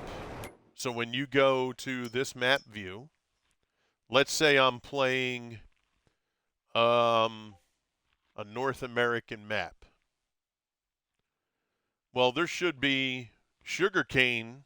Let's say I'm playing North America, but I'm playing up in Michigan. I don't think sugarcane and cotton probably grows in Michigan, right? Is that safe to say? Right? Are there crops that can't grow up there because of the temperatures? Are there crops up there that won't grow because of the soil that they have there? So now, if we're going to put our settings on realistic or custom or ultra realistic, now the map that I choose becomes important, because I don't need to worry about potato and cotton and sugarcane, because the location that I chose, that stuff just doesn't grow well there, or won't grow because it's just too cold. Flip side, if I go and I'm doing a map from South America, well, now we should have, when I go here, common crops in South America should be on here. Coffee should definitely be a default in all South American maps. What other crops do they have? And then what crops can I not? So when I go to this crop type page, there should be stuff that's grayed out based on the location or the map that I chose. Right? That should be an automatic. Yeah, auction houses. Yep. Auction houses would be definitely would be really cool. Yeah, not just, you know, going what was it?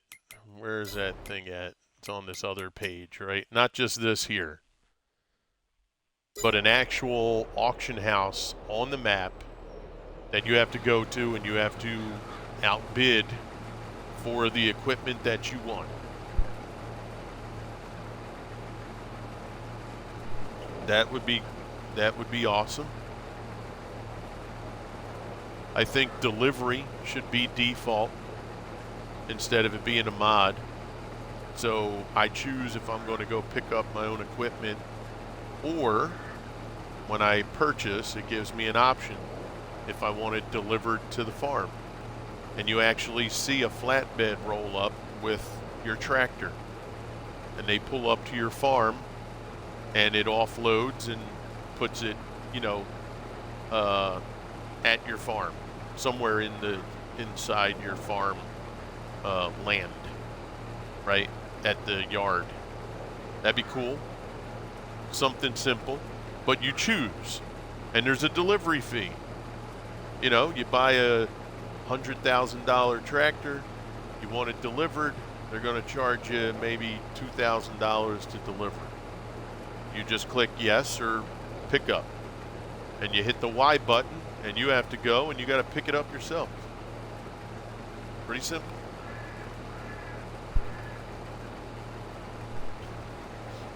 The buddy system, having a passenger, should be default.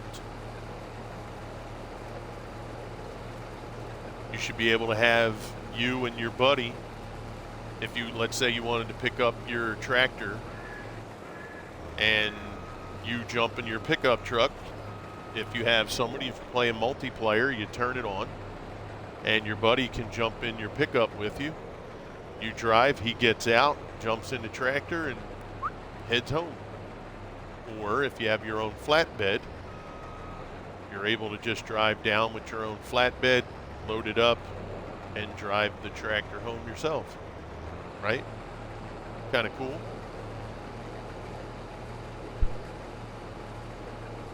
All little things like this, I think, would have tremendous value for players.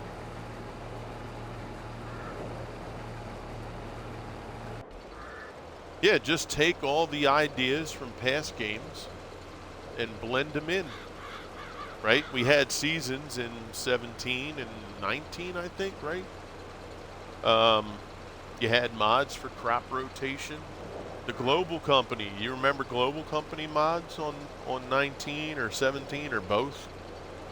That should be a part of what we do, Global Company. You know, what did they have in Global Company? What can we put into the game? Animated. Yo, you guys have made the Straw Harvest add-on. You did real good with animation in that mod. I think they work with Giants or for Giants now, right? They're a part of them in some way, if I remember correctly. Tell them, yo, I want animated potatoes. I want, you know, equipment. Animated corn equipment. Is there something you can do with corn? Can we get a bigger corn dryer?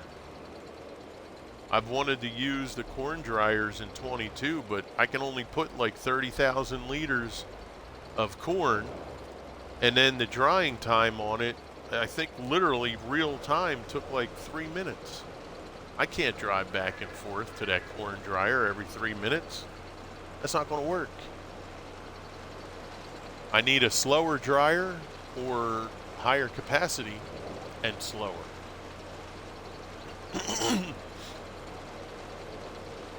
So, you know, these are all things that hopefully, I don't anticipate them being part of the beginning of the game.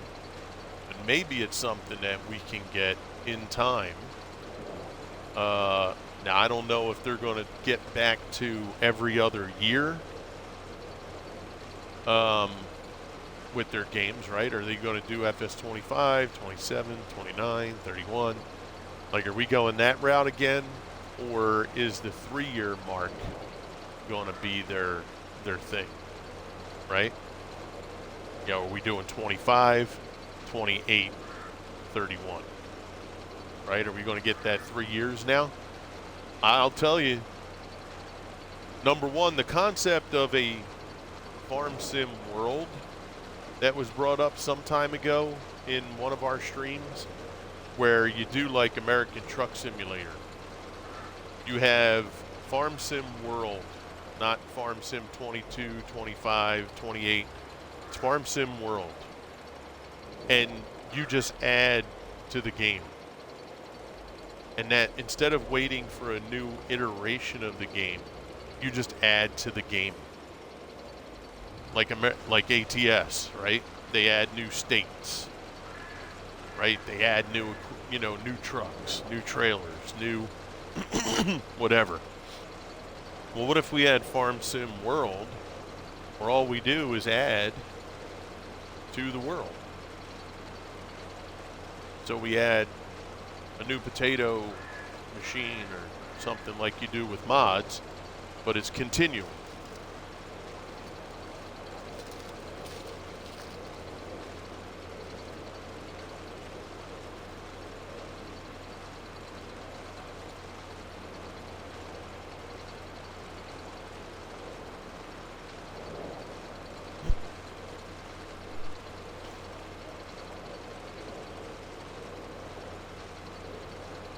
Right. Yeah, exactly. And I think that's what it'd be nice if they get into.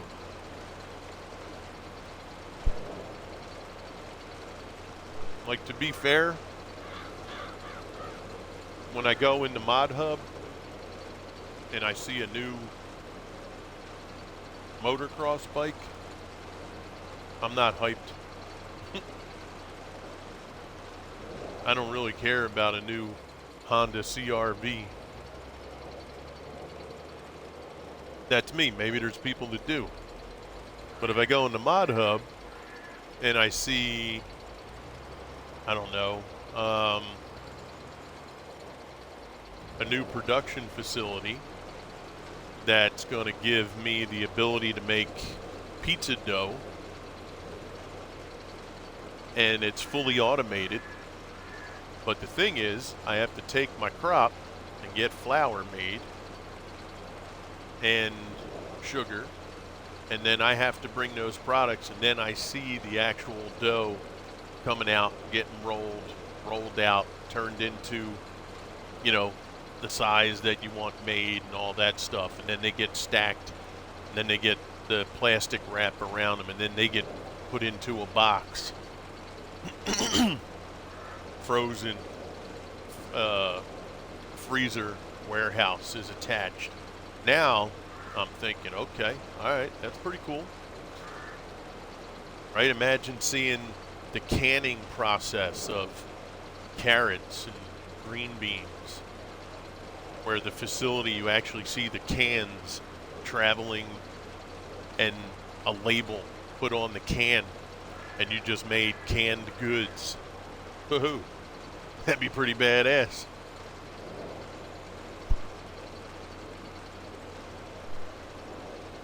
Right, I would like that stuff instead of a new release. Right.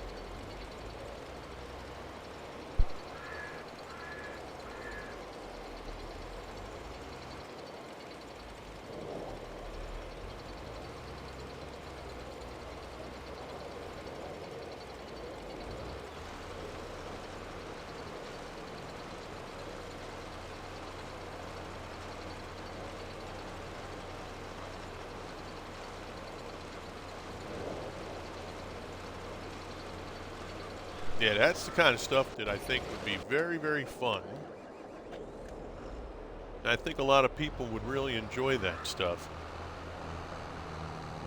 And like we said earlier, CJ, right? Just have a setting, and you just make it how you want. If you don't want to deal with all that nonsense, you just want to, drop the crop, harvest it, and move on. So be it.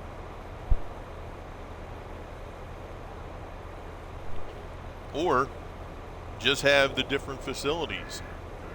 Have the ultra realistic facility for potato, and then have your base one like you have in this game now. That's all. Pretty simple, but it caters to everyone. But we'll see. It'll be fun. I hope we get, you know, some cool stuff to do and have fun with in the new game. I like that there's, you know, baby animals. That's cool, right? Hopefully, seeing their progression. I hope they don't go from a tiny little thing to an adult instantly. Like, you know, if you just pass time by 1 month, all of a sudden they're full grown. You know, maybe there's a growth progression that you can see and stuff like that.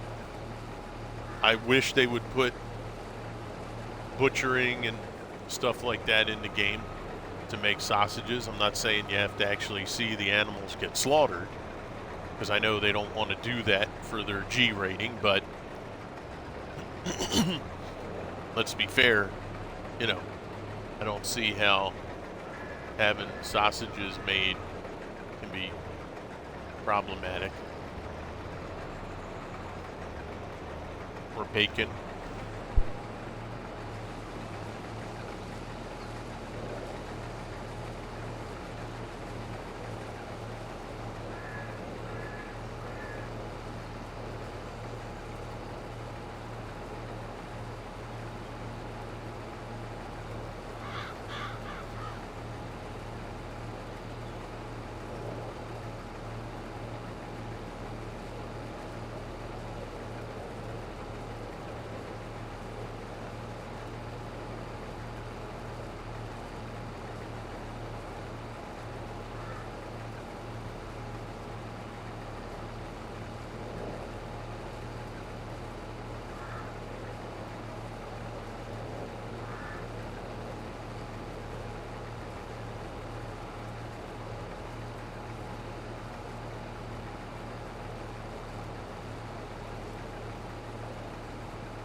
Go.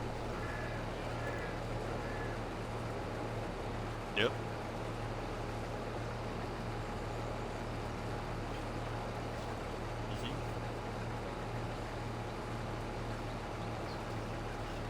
Yep.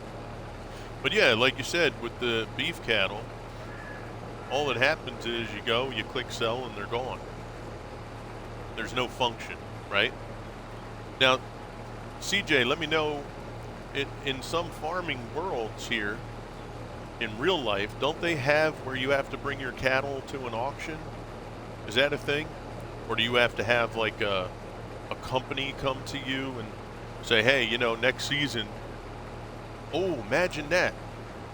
Imagine if you were able to have a company come to you and say, hey, look, we heard you raise some good beef cattle. We want you to raise 1,000 cattle for us in the next 5 years or 4 years or whatever, right? Whatever real numbers look like in real life. Whoa. Or if you have a company come to you and say, hey, look, we would like to help you with your farm.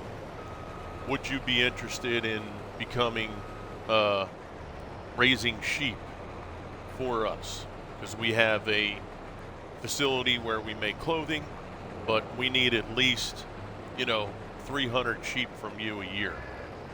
We'll give you a year to get started, get the facilities built, but, you know, come, what are we in, 2024, come 2026, January 2026, we got to be ready to start buying sheep from. And we need at least 300 sheep minimum every year from you. Hoo-hoo. That'd be kind of cool, right? They do used to working on. There you go. So imagine, like you said, with the auction house for equipment, imagine if you had to load up your cattle, drive them to an auction house, and go in and have, like, you know, have like an animated thing where you see a cow come out and it has your name, whatever you made the name of your farm, you know, Dodgel Crew Farms, and you see my cow show up And based on how well I fed the cow, how well I cleaned, how well the cows have done,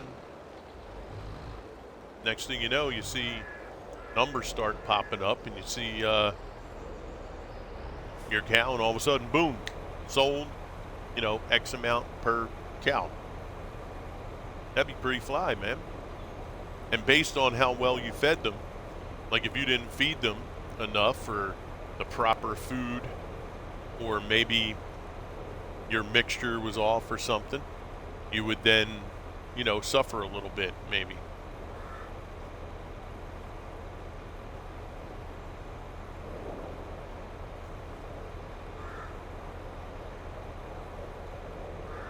You got paid? Oh. All right. In a little bit when I'm done. Okay? Thanks, bro. Yeah, that. Okay.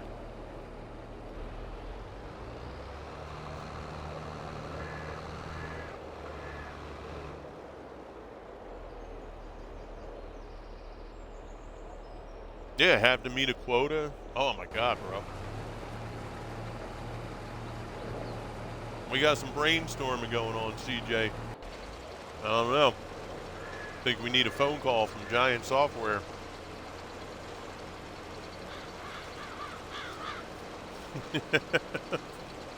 And this is coming from a dude who knows nothing about farm. I'm a city boy.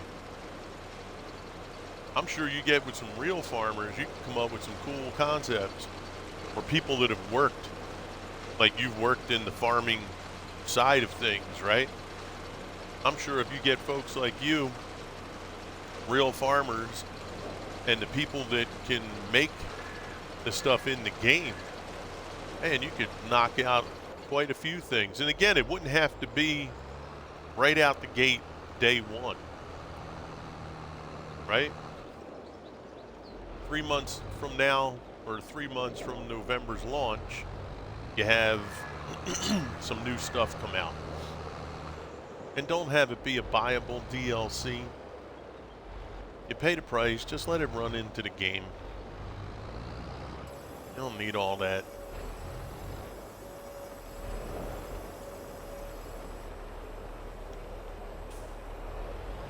Just roll it out, 3 months. You have a new thing comes out, like that'd be cool as hell.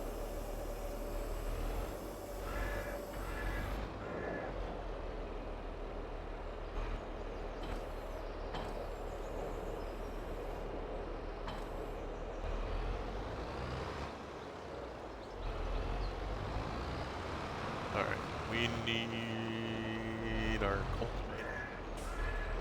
Now you can go even a little bit further if you want to get uber realistic.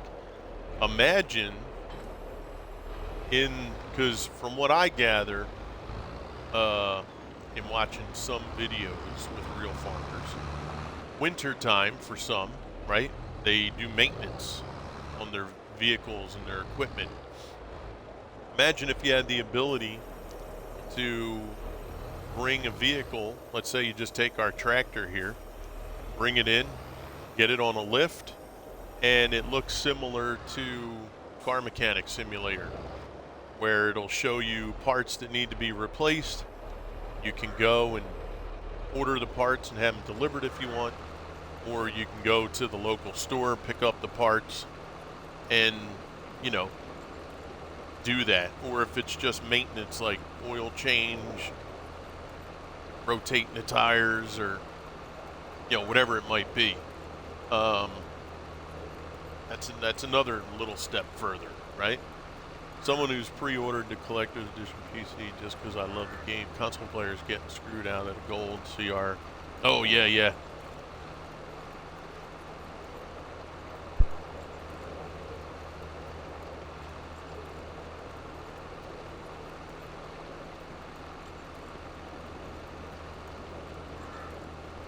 Yeah, that is kind of dumb, right?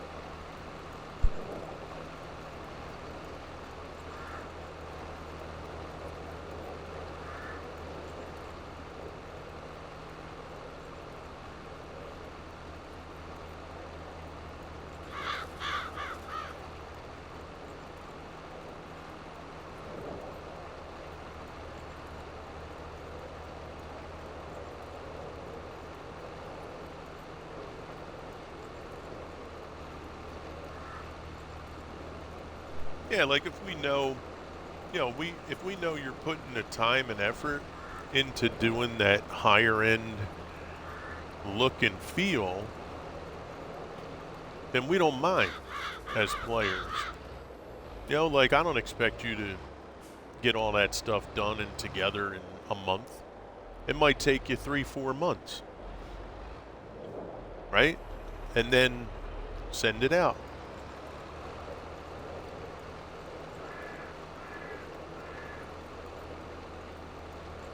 But have it tested better than what some of the testing that's done now, right? If you're going to come out with, a new production facility, make sure you run it through a lot of testing, to make sure all the mechanisms work and, it's going to work the way it should.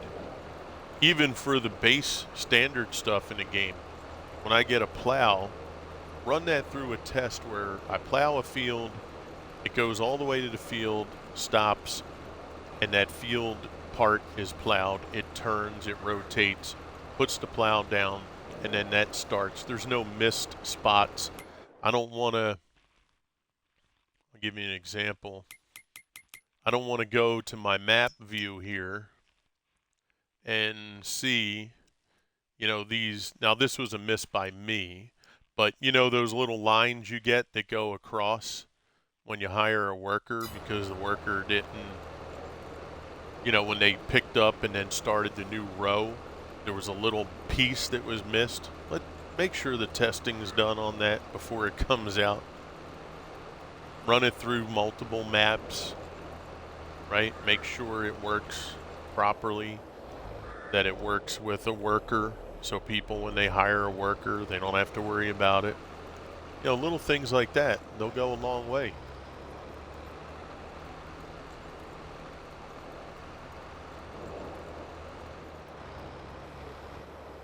Right, it would, yeah, exactly. Yeah. And that's where I think they need to be with that kind of stuff.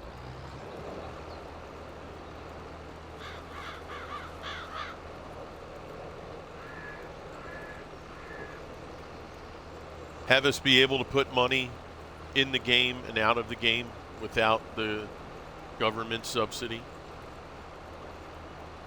This way, right now, if I wanted to start over, I just, boom, get myself to zero.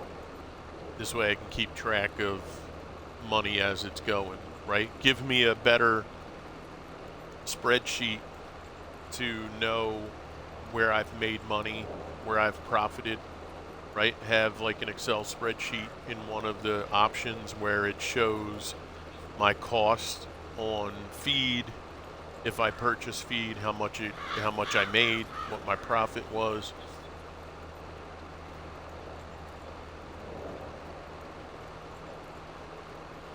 Little things like that I think would go a long way.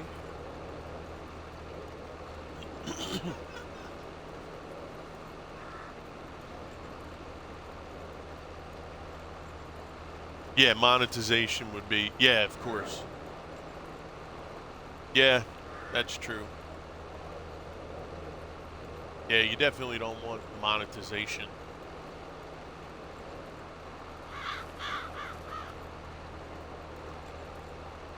Although, I mean, I don't know. I mean, is monetization a bad thing if it's for, well, I don't know. I guess anytime you put too much monetization. I mean, it kind of is that way now, right? Like, I can't play with certain things unless I buy them. So it's monetized already. If I don't have season pass, I don't get things. If I don't buy them individually. Like right now, there's a sale console on all the farm sim stuff, right? So if I wanted to get some old tractor, it's going to cost me $4 to get it. Right? If I want to get the pumps and hoses thing, because I didn't get any of the season pass stuff and I didn't buy them when they came out as DLCs, I can get it now if I wanted, for what, 10 bucks or 11 bucks? But why would I get that now when I have the new game coming out? You know? Yeah. Yeah, I know, right? Yeah, that's crazy with some of the stuff they want you to buy in D4. It's like, what? You must be out your damn mind.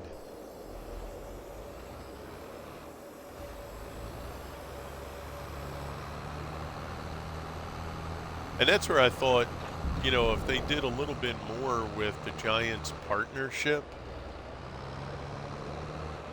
where, you know, if you become a Giants partner because of the content you're putting out, and it would give you the ability to get, like, I know there's a lot of people that mentioned to me a couple times, are like, yo, crew, when you going to play the early release of the game? I bet you get it for free. And no, I don't get nothing for free. I don't get nothing for free. I don't get chosen to do anything with early playthroughs or discounted rates, you know, because I'm going to be streaming it on a regular or something like that. None of that stuff happens. The only time you get those bonuses is if people purchase stuff from you and you move up in level in the Giants program. So because I don't have a ton of people that purchase any of the stuff from me using my code, I'm not put on a different level. So because I'm not on a different level, I don't get the status. And it's like anything else too, that status that you would like to get, people that are on the lower rung, they don't get that status. So you're, you know, if you don't have a lot of people come into your stream and purchase using your code, then you're never put into the next tier, which then means you don't get any benefits that accompany that next tier, right? Yep.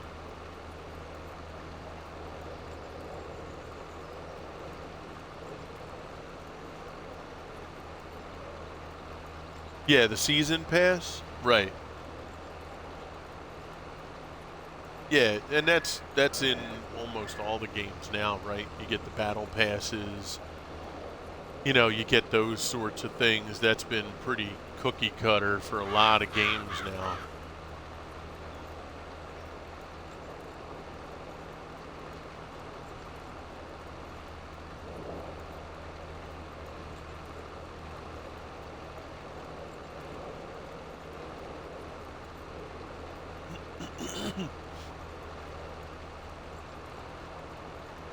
Welcome back. Yeah, I mean, it's a delicate balance. You know, you need money funneling in on a regular to be able to justify things that you're doing, you know, and that's okay.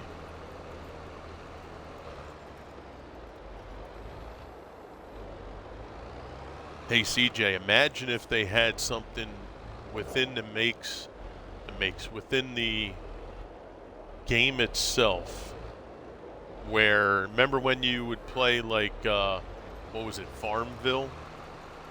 And you had community stuff, you can join a guild. Imagine if they had community stuff that you could do on a server where it was like, you know, you have to get 1 million liters of wheat done within 30 days, let's say, or 15 days. But then you had a community event, so if you were in a guild, imagine if they had it where it was like open world, kind of, or an open server that everybody was on. That'd be wild as hell, wouldn't it?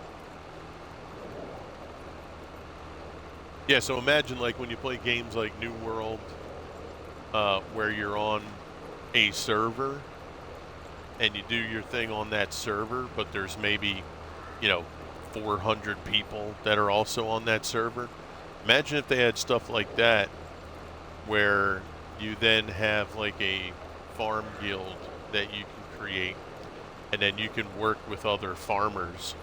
So let's say there's a couple people that started a cow farm, but they need other product to be able to get better feed for their cows or something, and you just become a silage farmer, right? Or you become just a potato farmer. That'd be pretty wild, wouldn't it? And then you have to physically, you know, make the product, and then imagine driving your truck, loading up your truck, and you have to actually drive to another town on this server, but it would not be a base map or 4X. It would be an open server, so it could be, you know, 4 or 5 hour drive away, not real time, but like ATS, maybe 2 hours takes you 10 minutes to drive or something. That'd be pretty wild. That would be hardcore. What's up, baby? How are you?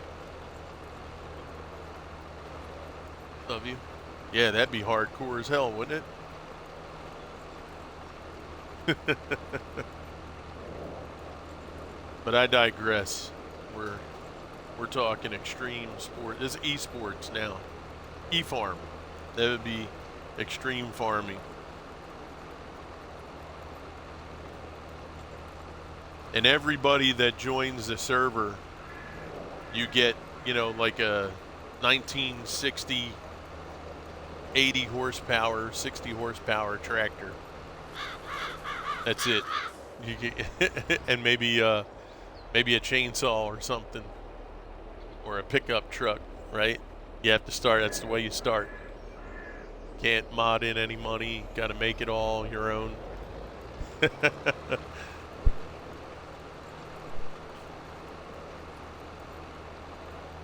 Outlaw. Hey, what's up, buddy? Yeah, exactly. Yeah, that'd be wild, wouldn't it? All right, we'll do another row, and then we'll go up, down when we get on the other side here. How you doing there, Outlaw Cowboy? Good to see you, buddy. Hope everything's going well.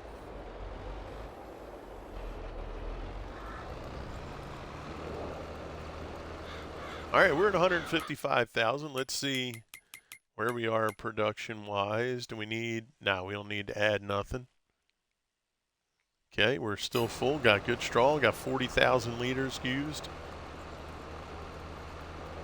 Getting field prep done over here. We have combine running. We'll get back to the combine as soon as we finish this headland here, and then we'll send him up, down, and doing good. Awesome, buddy. That's great to hear. For those of you that see Fossabot with some folks, I set Fossabot up probably a year ago with teammates. I have not been back on Fossabot. So if you don't see your name in Fossabot and you're a teammate, please don't get offended. There's some people who are very, very long time regulars that are in Fossabot too, not just teammates. But don't be offended if you don't see your name. It's not omitted on purpose. I just have not been back on Fossabot at all to make adjustments, because I think there might even be teammates that are no longer teammates that might be in there still. And there's people that are new, regular folks that I would like to add in there. But Fossabot has not been at the top of my list, so please don't be offended. And I just haven't been that big in with the shout out stuff and everything like that. Mostly because we've had a lot of people over the last year, between mod status with people, shout outs. A lot of people take things personal. You know, if they're not given that sword to be a moderator, if they didn't get their shout out when they got in. Honestly, for me, I don't care if I ever get shouted out when I go on people's streams. I don't expect it. I never ask for it. I don't ask for mod status. More importantly, I couldn't really be a moderator for people because I don't have a lot of free time where I'm able to sit in folks' streams and mod for them. There's a few people that I do have that status, and if they need my help, I'll help them. And I never want people to feel that they have to do things for me. If you're here, you're here. If you're not, you're not. I just want people to come in and just find a place to chill, watch a game, have discussions. Hey, baby. Oh yeah, it's it's past your kneecaps practically. Yep, that's hilarious. So just so people know, for me, all those little bells and whistles and stuff, it's just kind of not my cup of tea. Big Kev, yo, what's up, buddy? He said, I'm offended. Okay. All right, good, gamers. And gamers, if you need anything else for the affiliate, because you did start over on your Twitch, please let us know, and we'll do everything we can to help get you there ASAP.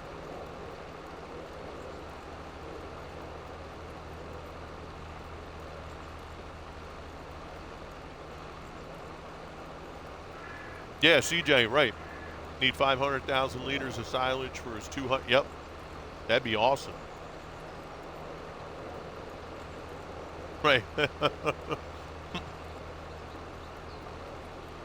Yeah, I look at the mod status. If a person wants to be a moderator for me, they can ask. I don't ever want to put pressure on people to think that they have to do this or that with the mod status, and I just want a group of people to come out, hang out, watch the games, have conversation. Maybe I'm just background noise for while you're doing something else. Whatever it might be.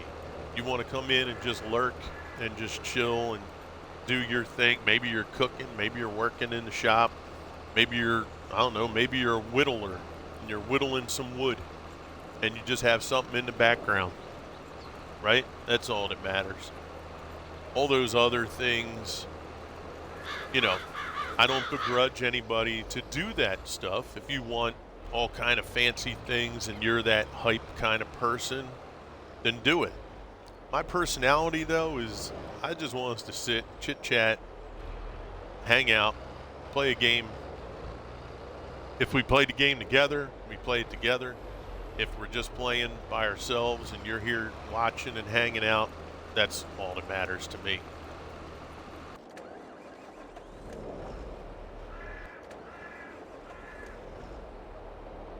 If I have a moderator in, they know my status is everybody gets a shout out that comes in. If they're here and my moderator's active, as soon as somebody comes in, they shout them out. If you wind up being not such a good person and you're going to be a troll, we'll have a little fun with you. We'll tell you to cut it out. If you don't, we get rid of you, and that's it, right? So for people who have asked to be a mod, the rules are simple. Everybody gets a shout out that comes in if you're there, and you just keep an eye out for any kind of craziness or foolishness. That's it.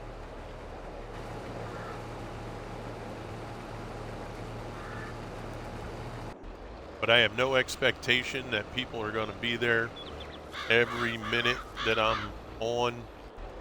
Jump in as soon as I go live. None of that stuff.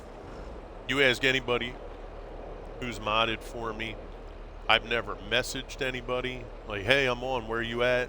That don't happen. No way in heck.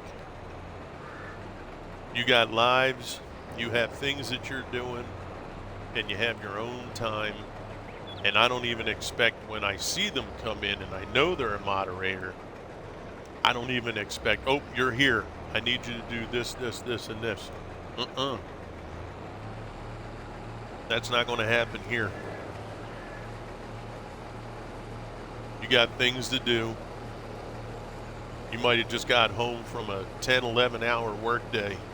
The last thing I want you to do is have to sit there and watch chat. And, oh my God, did that person, wait, Mrs. Crew was there. Did she get it? Hey, Mrs. Crew, did you? Nope.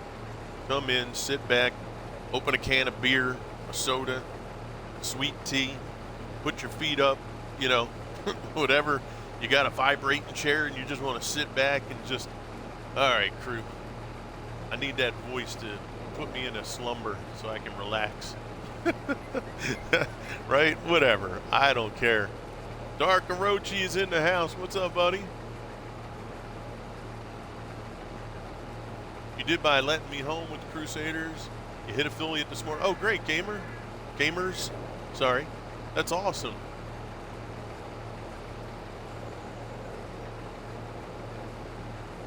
Can I just brainstorm ideas with you that will never make it to our games, but it's still fun to talk about? Can we do? Absolutely.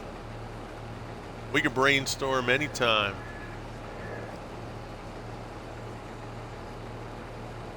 No, you can never forget about a pizza.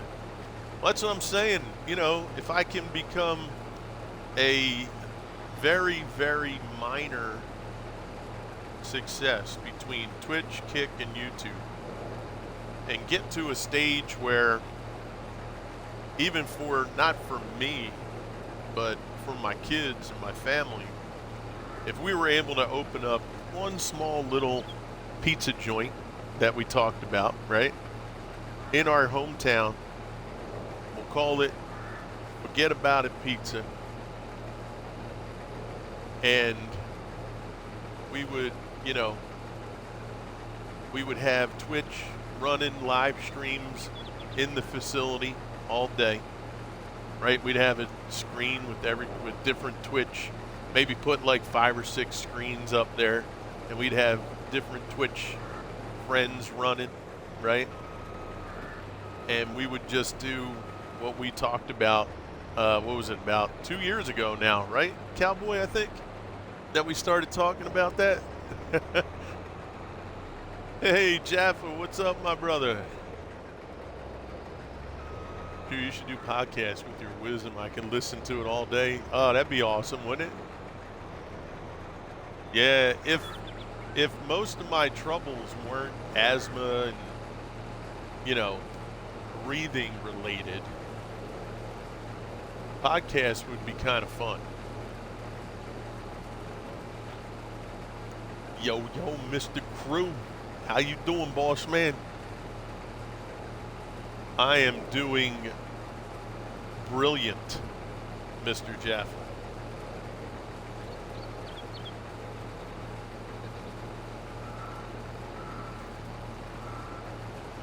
Thank you for those redemptions. That's another thing. I haven't touched the redemptions.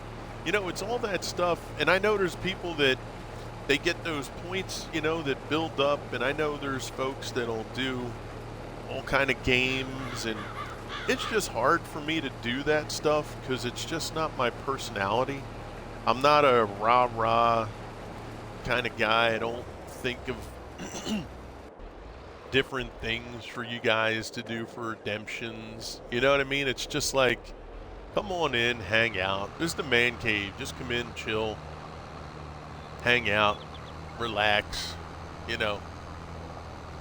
And I get it. There's value in that stuff. Like I said, I don't begrudge anybody who likes that or does that. Just for me, it's tough. I'm an older guy. I don't think of that stuff too much. And, you know, unless I'm streaming from OBS too, it's kind of hard to put that stuff active without like cap card setups and all that too. So for me, simplicity is key. I go on the console, I hit the home button, I tab over to the live stream thing. It just says go live.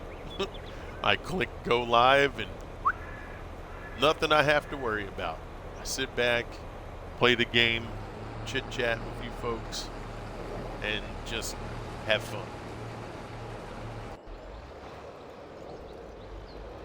Doesn't mean I shouldn't venture out with some things, but currently, those are things that, that we don't do. But somewhere in the future, depending on how things go, like I'm the type of person who, with YouTube videos, I would like to make videos that are time-lapse, some music. I don't even want to make videos that are long, even though that's what I've kind of had to do because I don't know how to do that other stuff. But those types of things pique my interest. I want you to be able to just go to channel, and like I said, I want to do, for 25, I want to do how-tos for FS25. Something short and sweet, 15 minutes, 20 minutes tops. How you do this, how you do cows, how you do make your own fields, whatever it might be. Just put some music to it, make it, fairly quick, to the point. Those are things that'd be kind of cool. But you never know. I mean, you have to find your niche.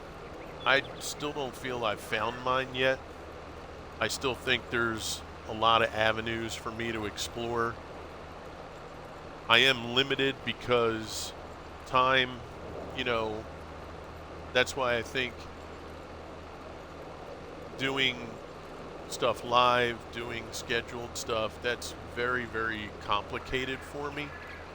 That's why I think for me, my niche would be better served in recording stuff for YouTube, editing it as good as I can learn, and then, drop it, right? Put it out and let the chips fall where they fall. So, that's the kind of stuff I want to get into a little bit more. I am going to be doing FS on Twitch. Obviously when 25 comes out, I hope to get on more regular. That would be really good. Kick, I might do some, little side things with Kick to kind of help build that channel up there as well. And then see what I can get. I'm going to get together with Gallo hopefully this week because he's off, to see what I can and can't do with some editing for YouTube videos. Put that into practice because I have a better computer now, so I should be able to run things a little cleaner, make them look nicer, and we'll see where it goes. Mr. Tids, 1 million scarecrows, what's up, my friend?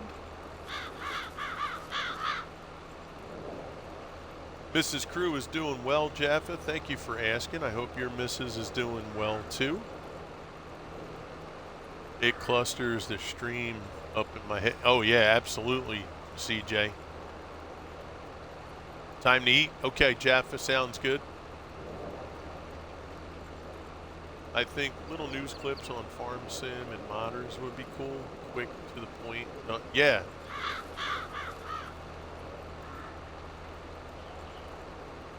Yeah, those are little things, I have to, like, I want to do something, but I also don't want to do what other people are doing because I never want to feel like I'm doing the same thing that somebody else does. But in the end, there's only so much you can do, too, right? The one thing that I noticed on my YouTube channel was, and me and Swede talked about it even as much as last year, when I do challenge videos, they do very well, but they only do well for the first 3 to 5 videos. So as an example, when I started to do the $1 billion challenge, the first 2 videos, I had over 1,000 views on YouTube, if I remember correctly. The next ones, from 3 to 5, they were in the several hundred, maybe 600 for this one, 800 for that one, 500 for this one. Once I got past 6 videos, they fell off the edge of the table. And it was like that for a couple challenges that we did. So you have to look at that. You have to wonder, like, what happened? Did the challenge get too boring because it took too long? Was there expectation when they viewed it? Because I did have, like episode 1, it said there was an episode. It didn't lead you to believe that it was all done in that first video. But what was it that made it tail off, right? Did it get too repetitive? Was it kind of tiring seeing us do the same thing over and over again? That's what I have to look at and say, okay, if I'm going to do a challenge, we have to have challenges that we can do and potentially get done within 4 or 5 streams max, or recordings, depending on how I'm going to do it, right? So that's something I have to look at and evaluate and think, how that's going to work. I am not great at any particular games. Like if I play Call of Duty, you're not going to see me do a stream on Call of Duty that says, 100 kills on shipment. I'm not that good. I've gotten 80 kills. I've gotten 60. I've gotten 10. Right? You're not going to see me walk away with a KD of 5.0. You'll see me walk away with maybe 1.5, 1.2, right? So I'm not like a pro at any one particular game. You're not going to see me do a fast run through on Elden Ring, right? That's not going to happen. That's not my thing. So I have to try and find what works for me. And if it's a small group of games, how can I best put something together for those games that makes it interesting for you guys if you're in the stream or if you're watching something on YouTube, right? Humans and their attention spans. They've gotten really short nowadays, haven't they, CJ? Yo, dude, it's so funny you say that. For the last 2-3 days, I've been showing my kids on YouTube. They have YouTube stuff where you can type in things that kids used to do in the 70s and 80s that they don't do anymore, right? Or toys that kids used to have in the 70s and 80s that they don't have any. I was showing these clips to my kids, and they were looking at these things like, yo, man, dude, you guys had a blast back in the 70s and 80s and even the 90s. And they look and they're like, yo, man, you guys had so much to do. You had so much fun. Look at all the cool toys you got. I'm like, yeah, I said, you would think that having the stuff you have now, it would be better. But it doesn't feel like it is, right? But they were looking at this stuff. Dude, they saw some videos of commercials for like Burger King, Taco Bell, and the commercial, it was like, Taco Bell has the brand new 6-pack, and you can get 6 tacos for, I don't know, what was it, like $4? And they were looking at it like, dude, I get 6 tacos now. It costs me like $13. They saw you could get a hamburger, fries, and or no, it was a Big Mac, French fries, and a soda. I think it was like $5.99, $4.99. And they just saw that and they were like, dude, are you kidding? I said, look, some things were relative to the money you made. Things are out of whack now, right? But I said, yeah, I could go into a Burger King with $10 in my pocket and eat almost as much as I wanted to and had $7 when I walked out. They looked at me and they were just like, oh my God, that's awesome.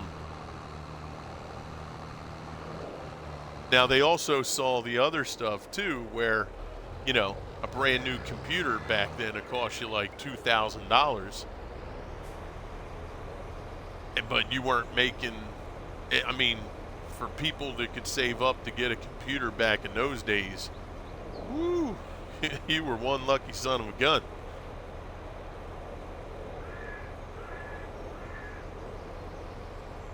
Yeah, bro. Oh, we got an ad break, I think, here.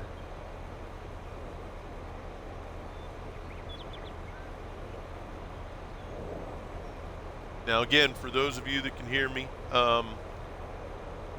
this challenge that we're going to do is we're going to try to make $1 million in 5 years using only the straw processing production plant. Okay, let's get a save. Oh, you do your thing, CJ. I'm going to be probably shutting her down here shortly because I got to get myself some food too, brother. I feel you. Oh, anytime, CJ.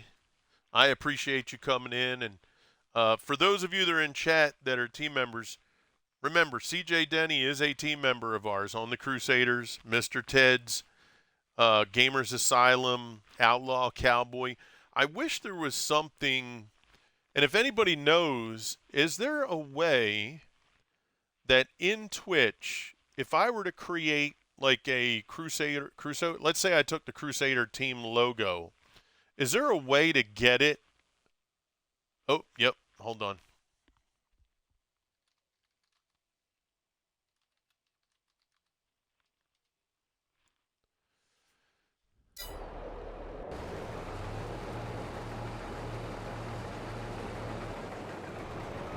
That's something I should put out in Discord. Like, is there a way to make it when people come in the chat, they'll know that they're a teammate of ours without saying it or without a shout out? That'd be kind of curious to know if that's an option. I don't see how you would. Yeah, well, I have the auto shout out with Fossabot, but there's a few names that it doesn't pick up, even though I've copied and pasted right from Twitch. There's a few people that still don't get the shout out. Yeah, I was just wondering if there was something, you know, next to their name, like the VIP diamond, you know, if there was something that could be put there.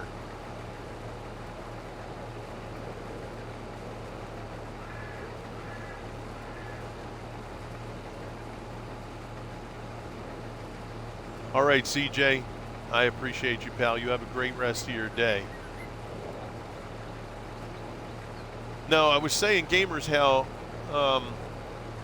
I wish there was a way that I could have something visual in chat that shows, you know, because when you have teammates, right, like our Crusader teammates, we try to put everything we can in the Discord to show who they are so people can, you know, follow them, go hang out. But you're sometimes, especially as you grow, you're not able to really know everybody that's part of the team. So it would be kind of cool, like when CJ pops in, or you or Mr. Ted's, right? Let's say CJ's in the chat and Mr. Ted's and you pop in. If he doesn't know that you guys are a part of the team, not because he wasn't told or not because he didn't go through Discord, but just, you know, sometimes you get new folks in, they may not know who they are right away, right? Because they never knew you before. So I was curious if there is something that could be done visually in the Discord that when you guys pop in, they would be able to easily identify by seeing something next to your name or something pops up that it's like, oh, that's one of the Crusader teammates. Oh, I never seen that dude. Let me go say hi, give him a follow. I did do the FASA bot, and it does auto shout out all the teammates with the exception of the newer people we have now and a few teammates that I put in because for whatever reason, it just doesn't pick up their name. I don't know why, because everything that I put into FASA bot is copy and paste right from Twitch. So I'm not mistyping their name. I'm not forgetting an underscore. It's all copy and paste right from Twitch. Like Mamadou, for an example. She's in my FASA bot. But when she comes in, it doesn't give her the auto shout out. I've modified it 4 or 5 times. No matter what I do, it just never gives her the auto shout out. So, and FASABot, you can put in hundreds of people. It's not even like you only have 25 people that you can do that for. So it's not a limit that I'm reaching. But it would be kind of cool. I don't know how. I'll have to ask around in the Discord to see if anybody has any ideas on, something like that, or if they have any thoughts on something that we could try, because that would be kind of cool. Farmer Groot, yo, what's up, buddy? I use something called StreamerBot. It can give auto shout outs to people you choose, so you can add a custom message. Oh, no kidding. Now,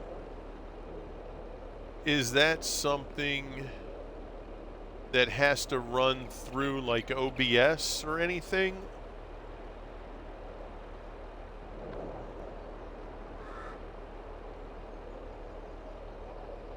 Like, where does that run? Because when I'm streaming from my Xbox, I'm just streaming to straight through Xbox's app with Twitch, right? They have a direct live that you can go to through Xbox. And from what I hear, they're looking to do Kick and YouTube as well, so that you can stream live to those right from your Xbox also. Is that good, babe? Farmer Groot, it's good to see you, my friend. Hope you're doing well.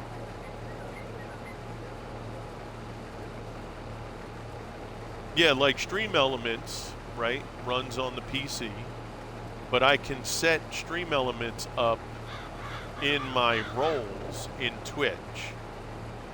Same with FASABot, right? So if I can connect that streamer bot and give it a role in Twitch, because that's how it works now, right? I go to Stream Elements, I do all the things I want to do, and then I give it a permission as a moderator in Twitch, right? So I would assume that streamer bot would be the same thing. You set up streamer bot and then you set it up as a moderator. You give it a role in your dashboard under roles and permissions, and then it should run, right?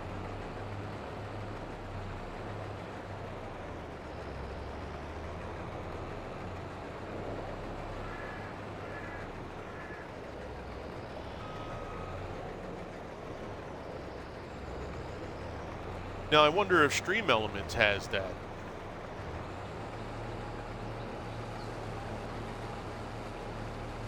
Like, the Stream Elements have an option that allows you to do an automatic shout out and then type in,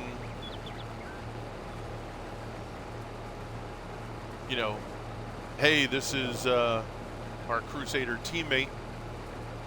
If you're not already following your teammate, make sure you hit that follow, whatever it might be.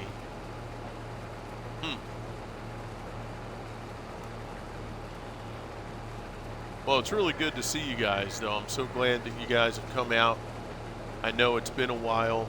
Do you have a Crusader suggestion section? Maybe we can all brainstorm. I don't think we necessarily have a suggestion.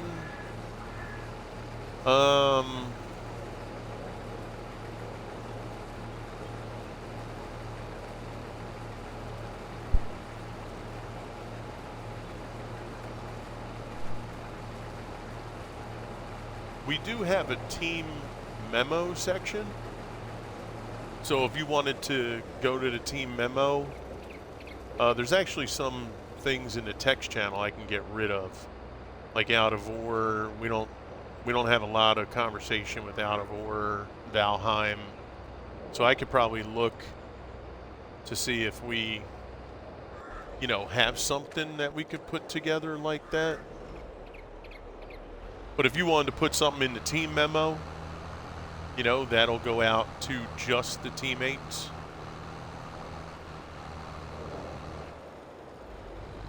That could be something that we could toss around in the team memo section, maybe.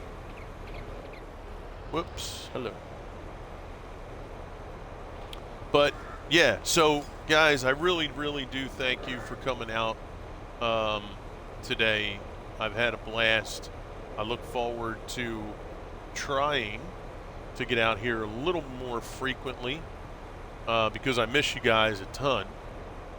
And we have a lot of things that we're, trying to do, and we just want to get back to a more, what's the term I'm looking for? Well, we just want to get back to a regular growth for the channel.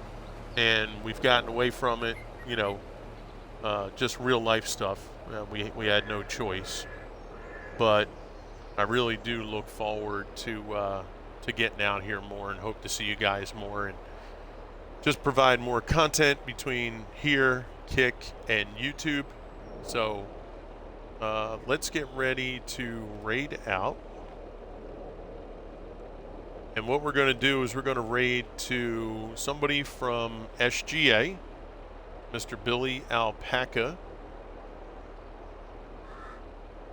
We have not partnered, but because of the relationship that a good percentage of us have from our team to their team, we've kind of spoke to each other. I spoke with Billy and Dave and like NBC Master Dad and all those guys over there. They've been a tremendous help for our team, people on our team. And most people that are on our team are in their stream. So we just have a really, really cool relationship, and we all respect each other in what we do stream-wise and, for our communities. For you folks that are on our Crusaders team that don't know them, head on out to their streams when you can. They're a great group of guys and gals, and they're just really good people.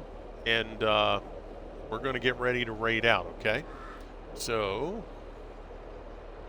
let's start.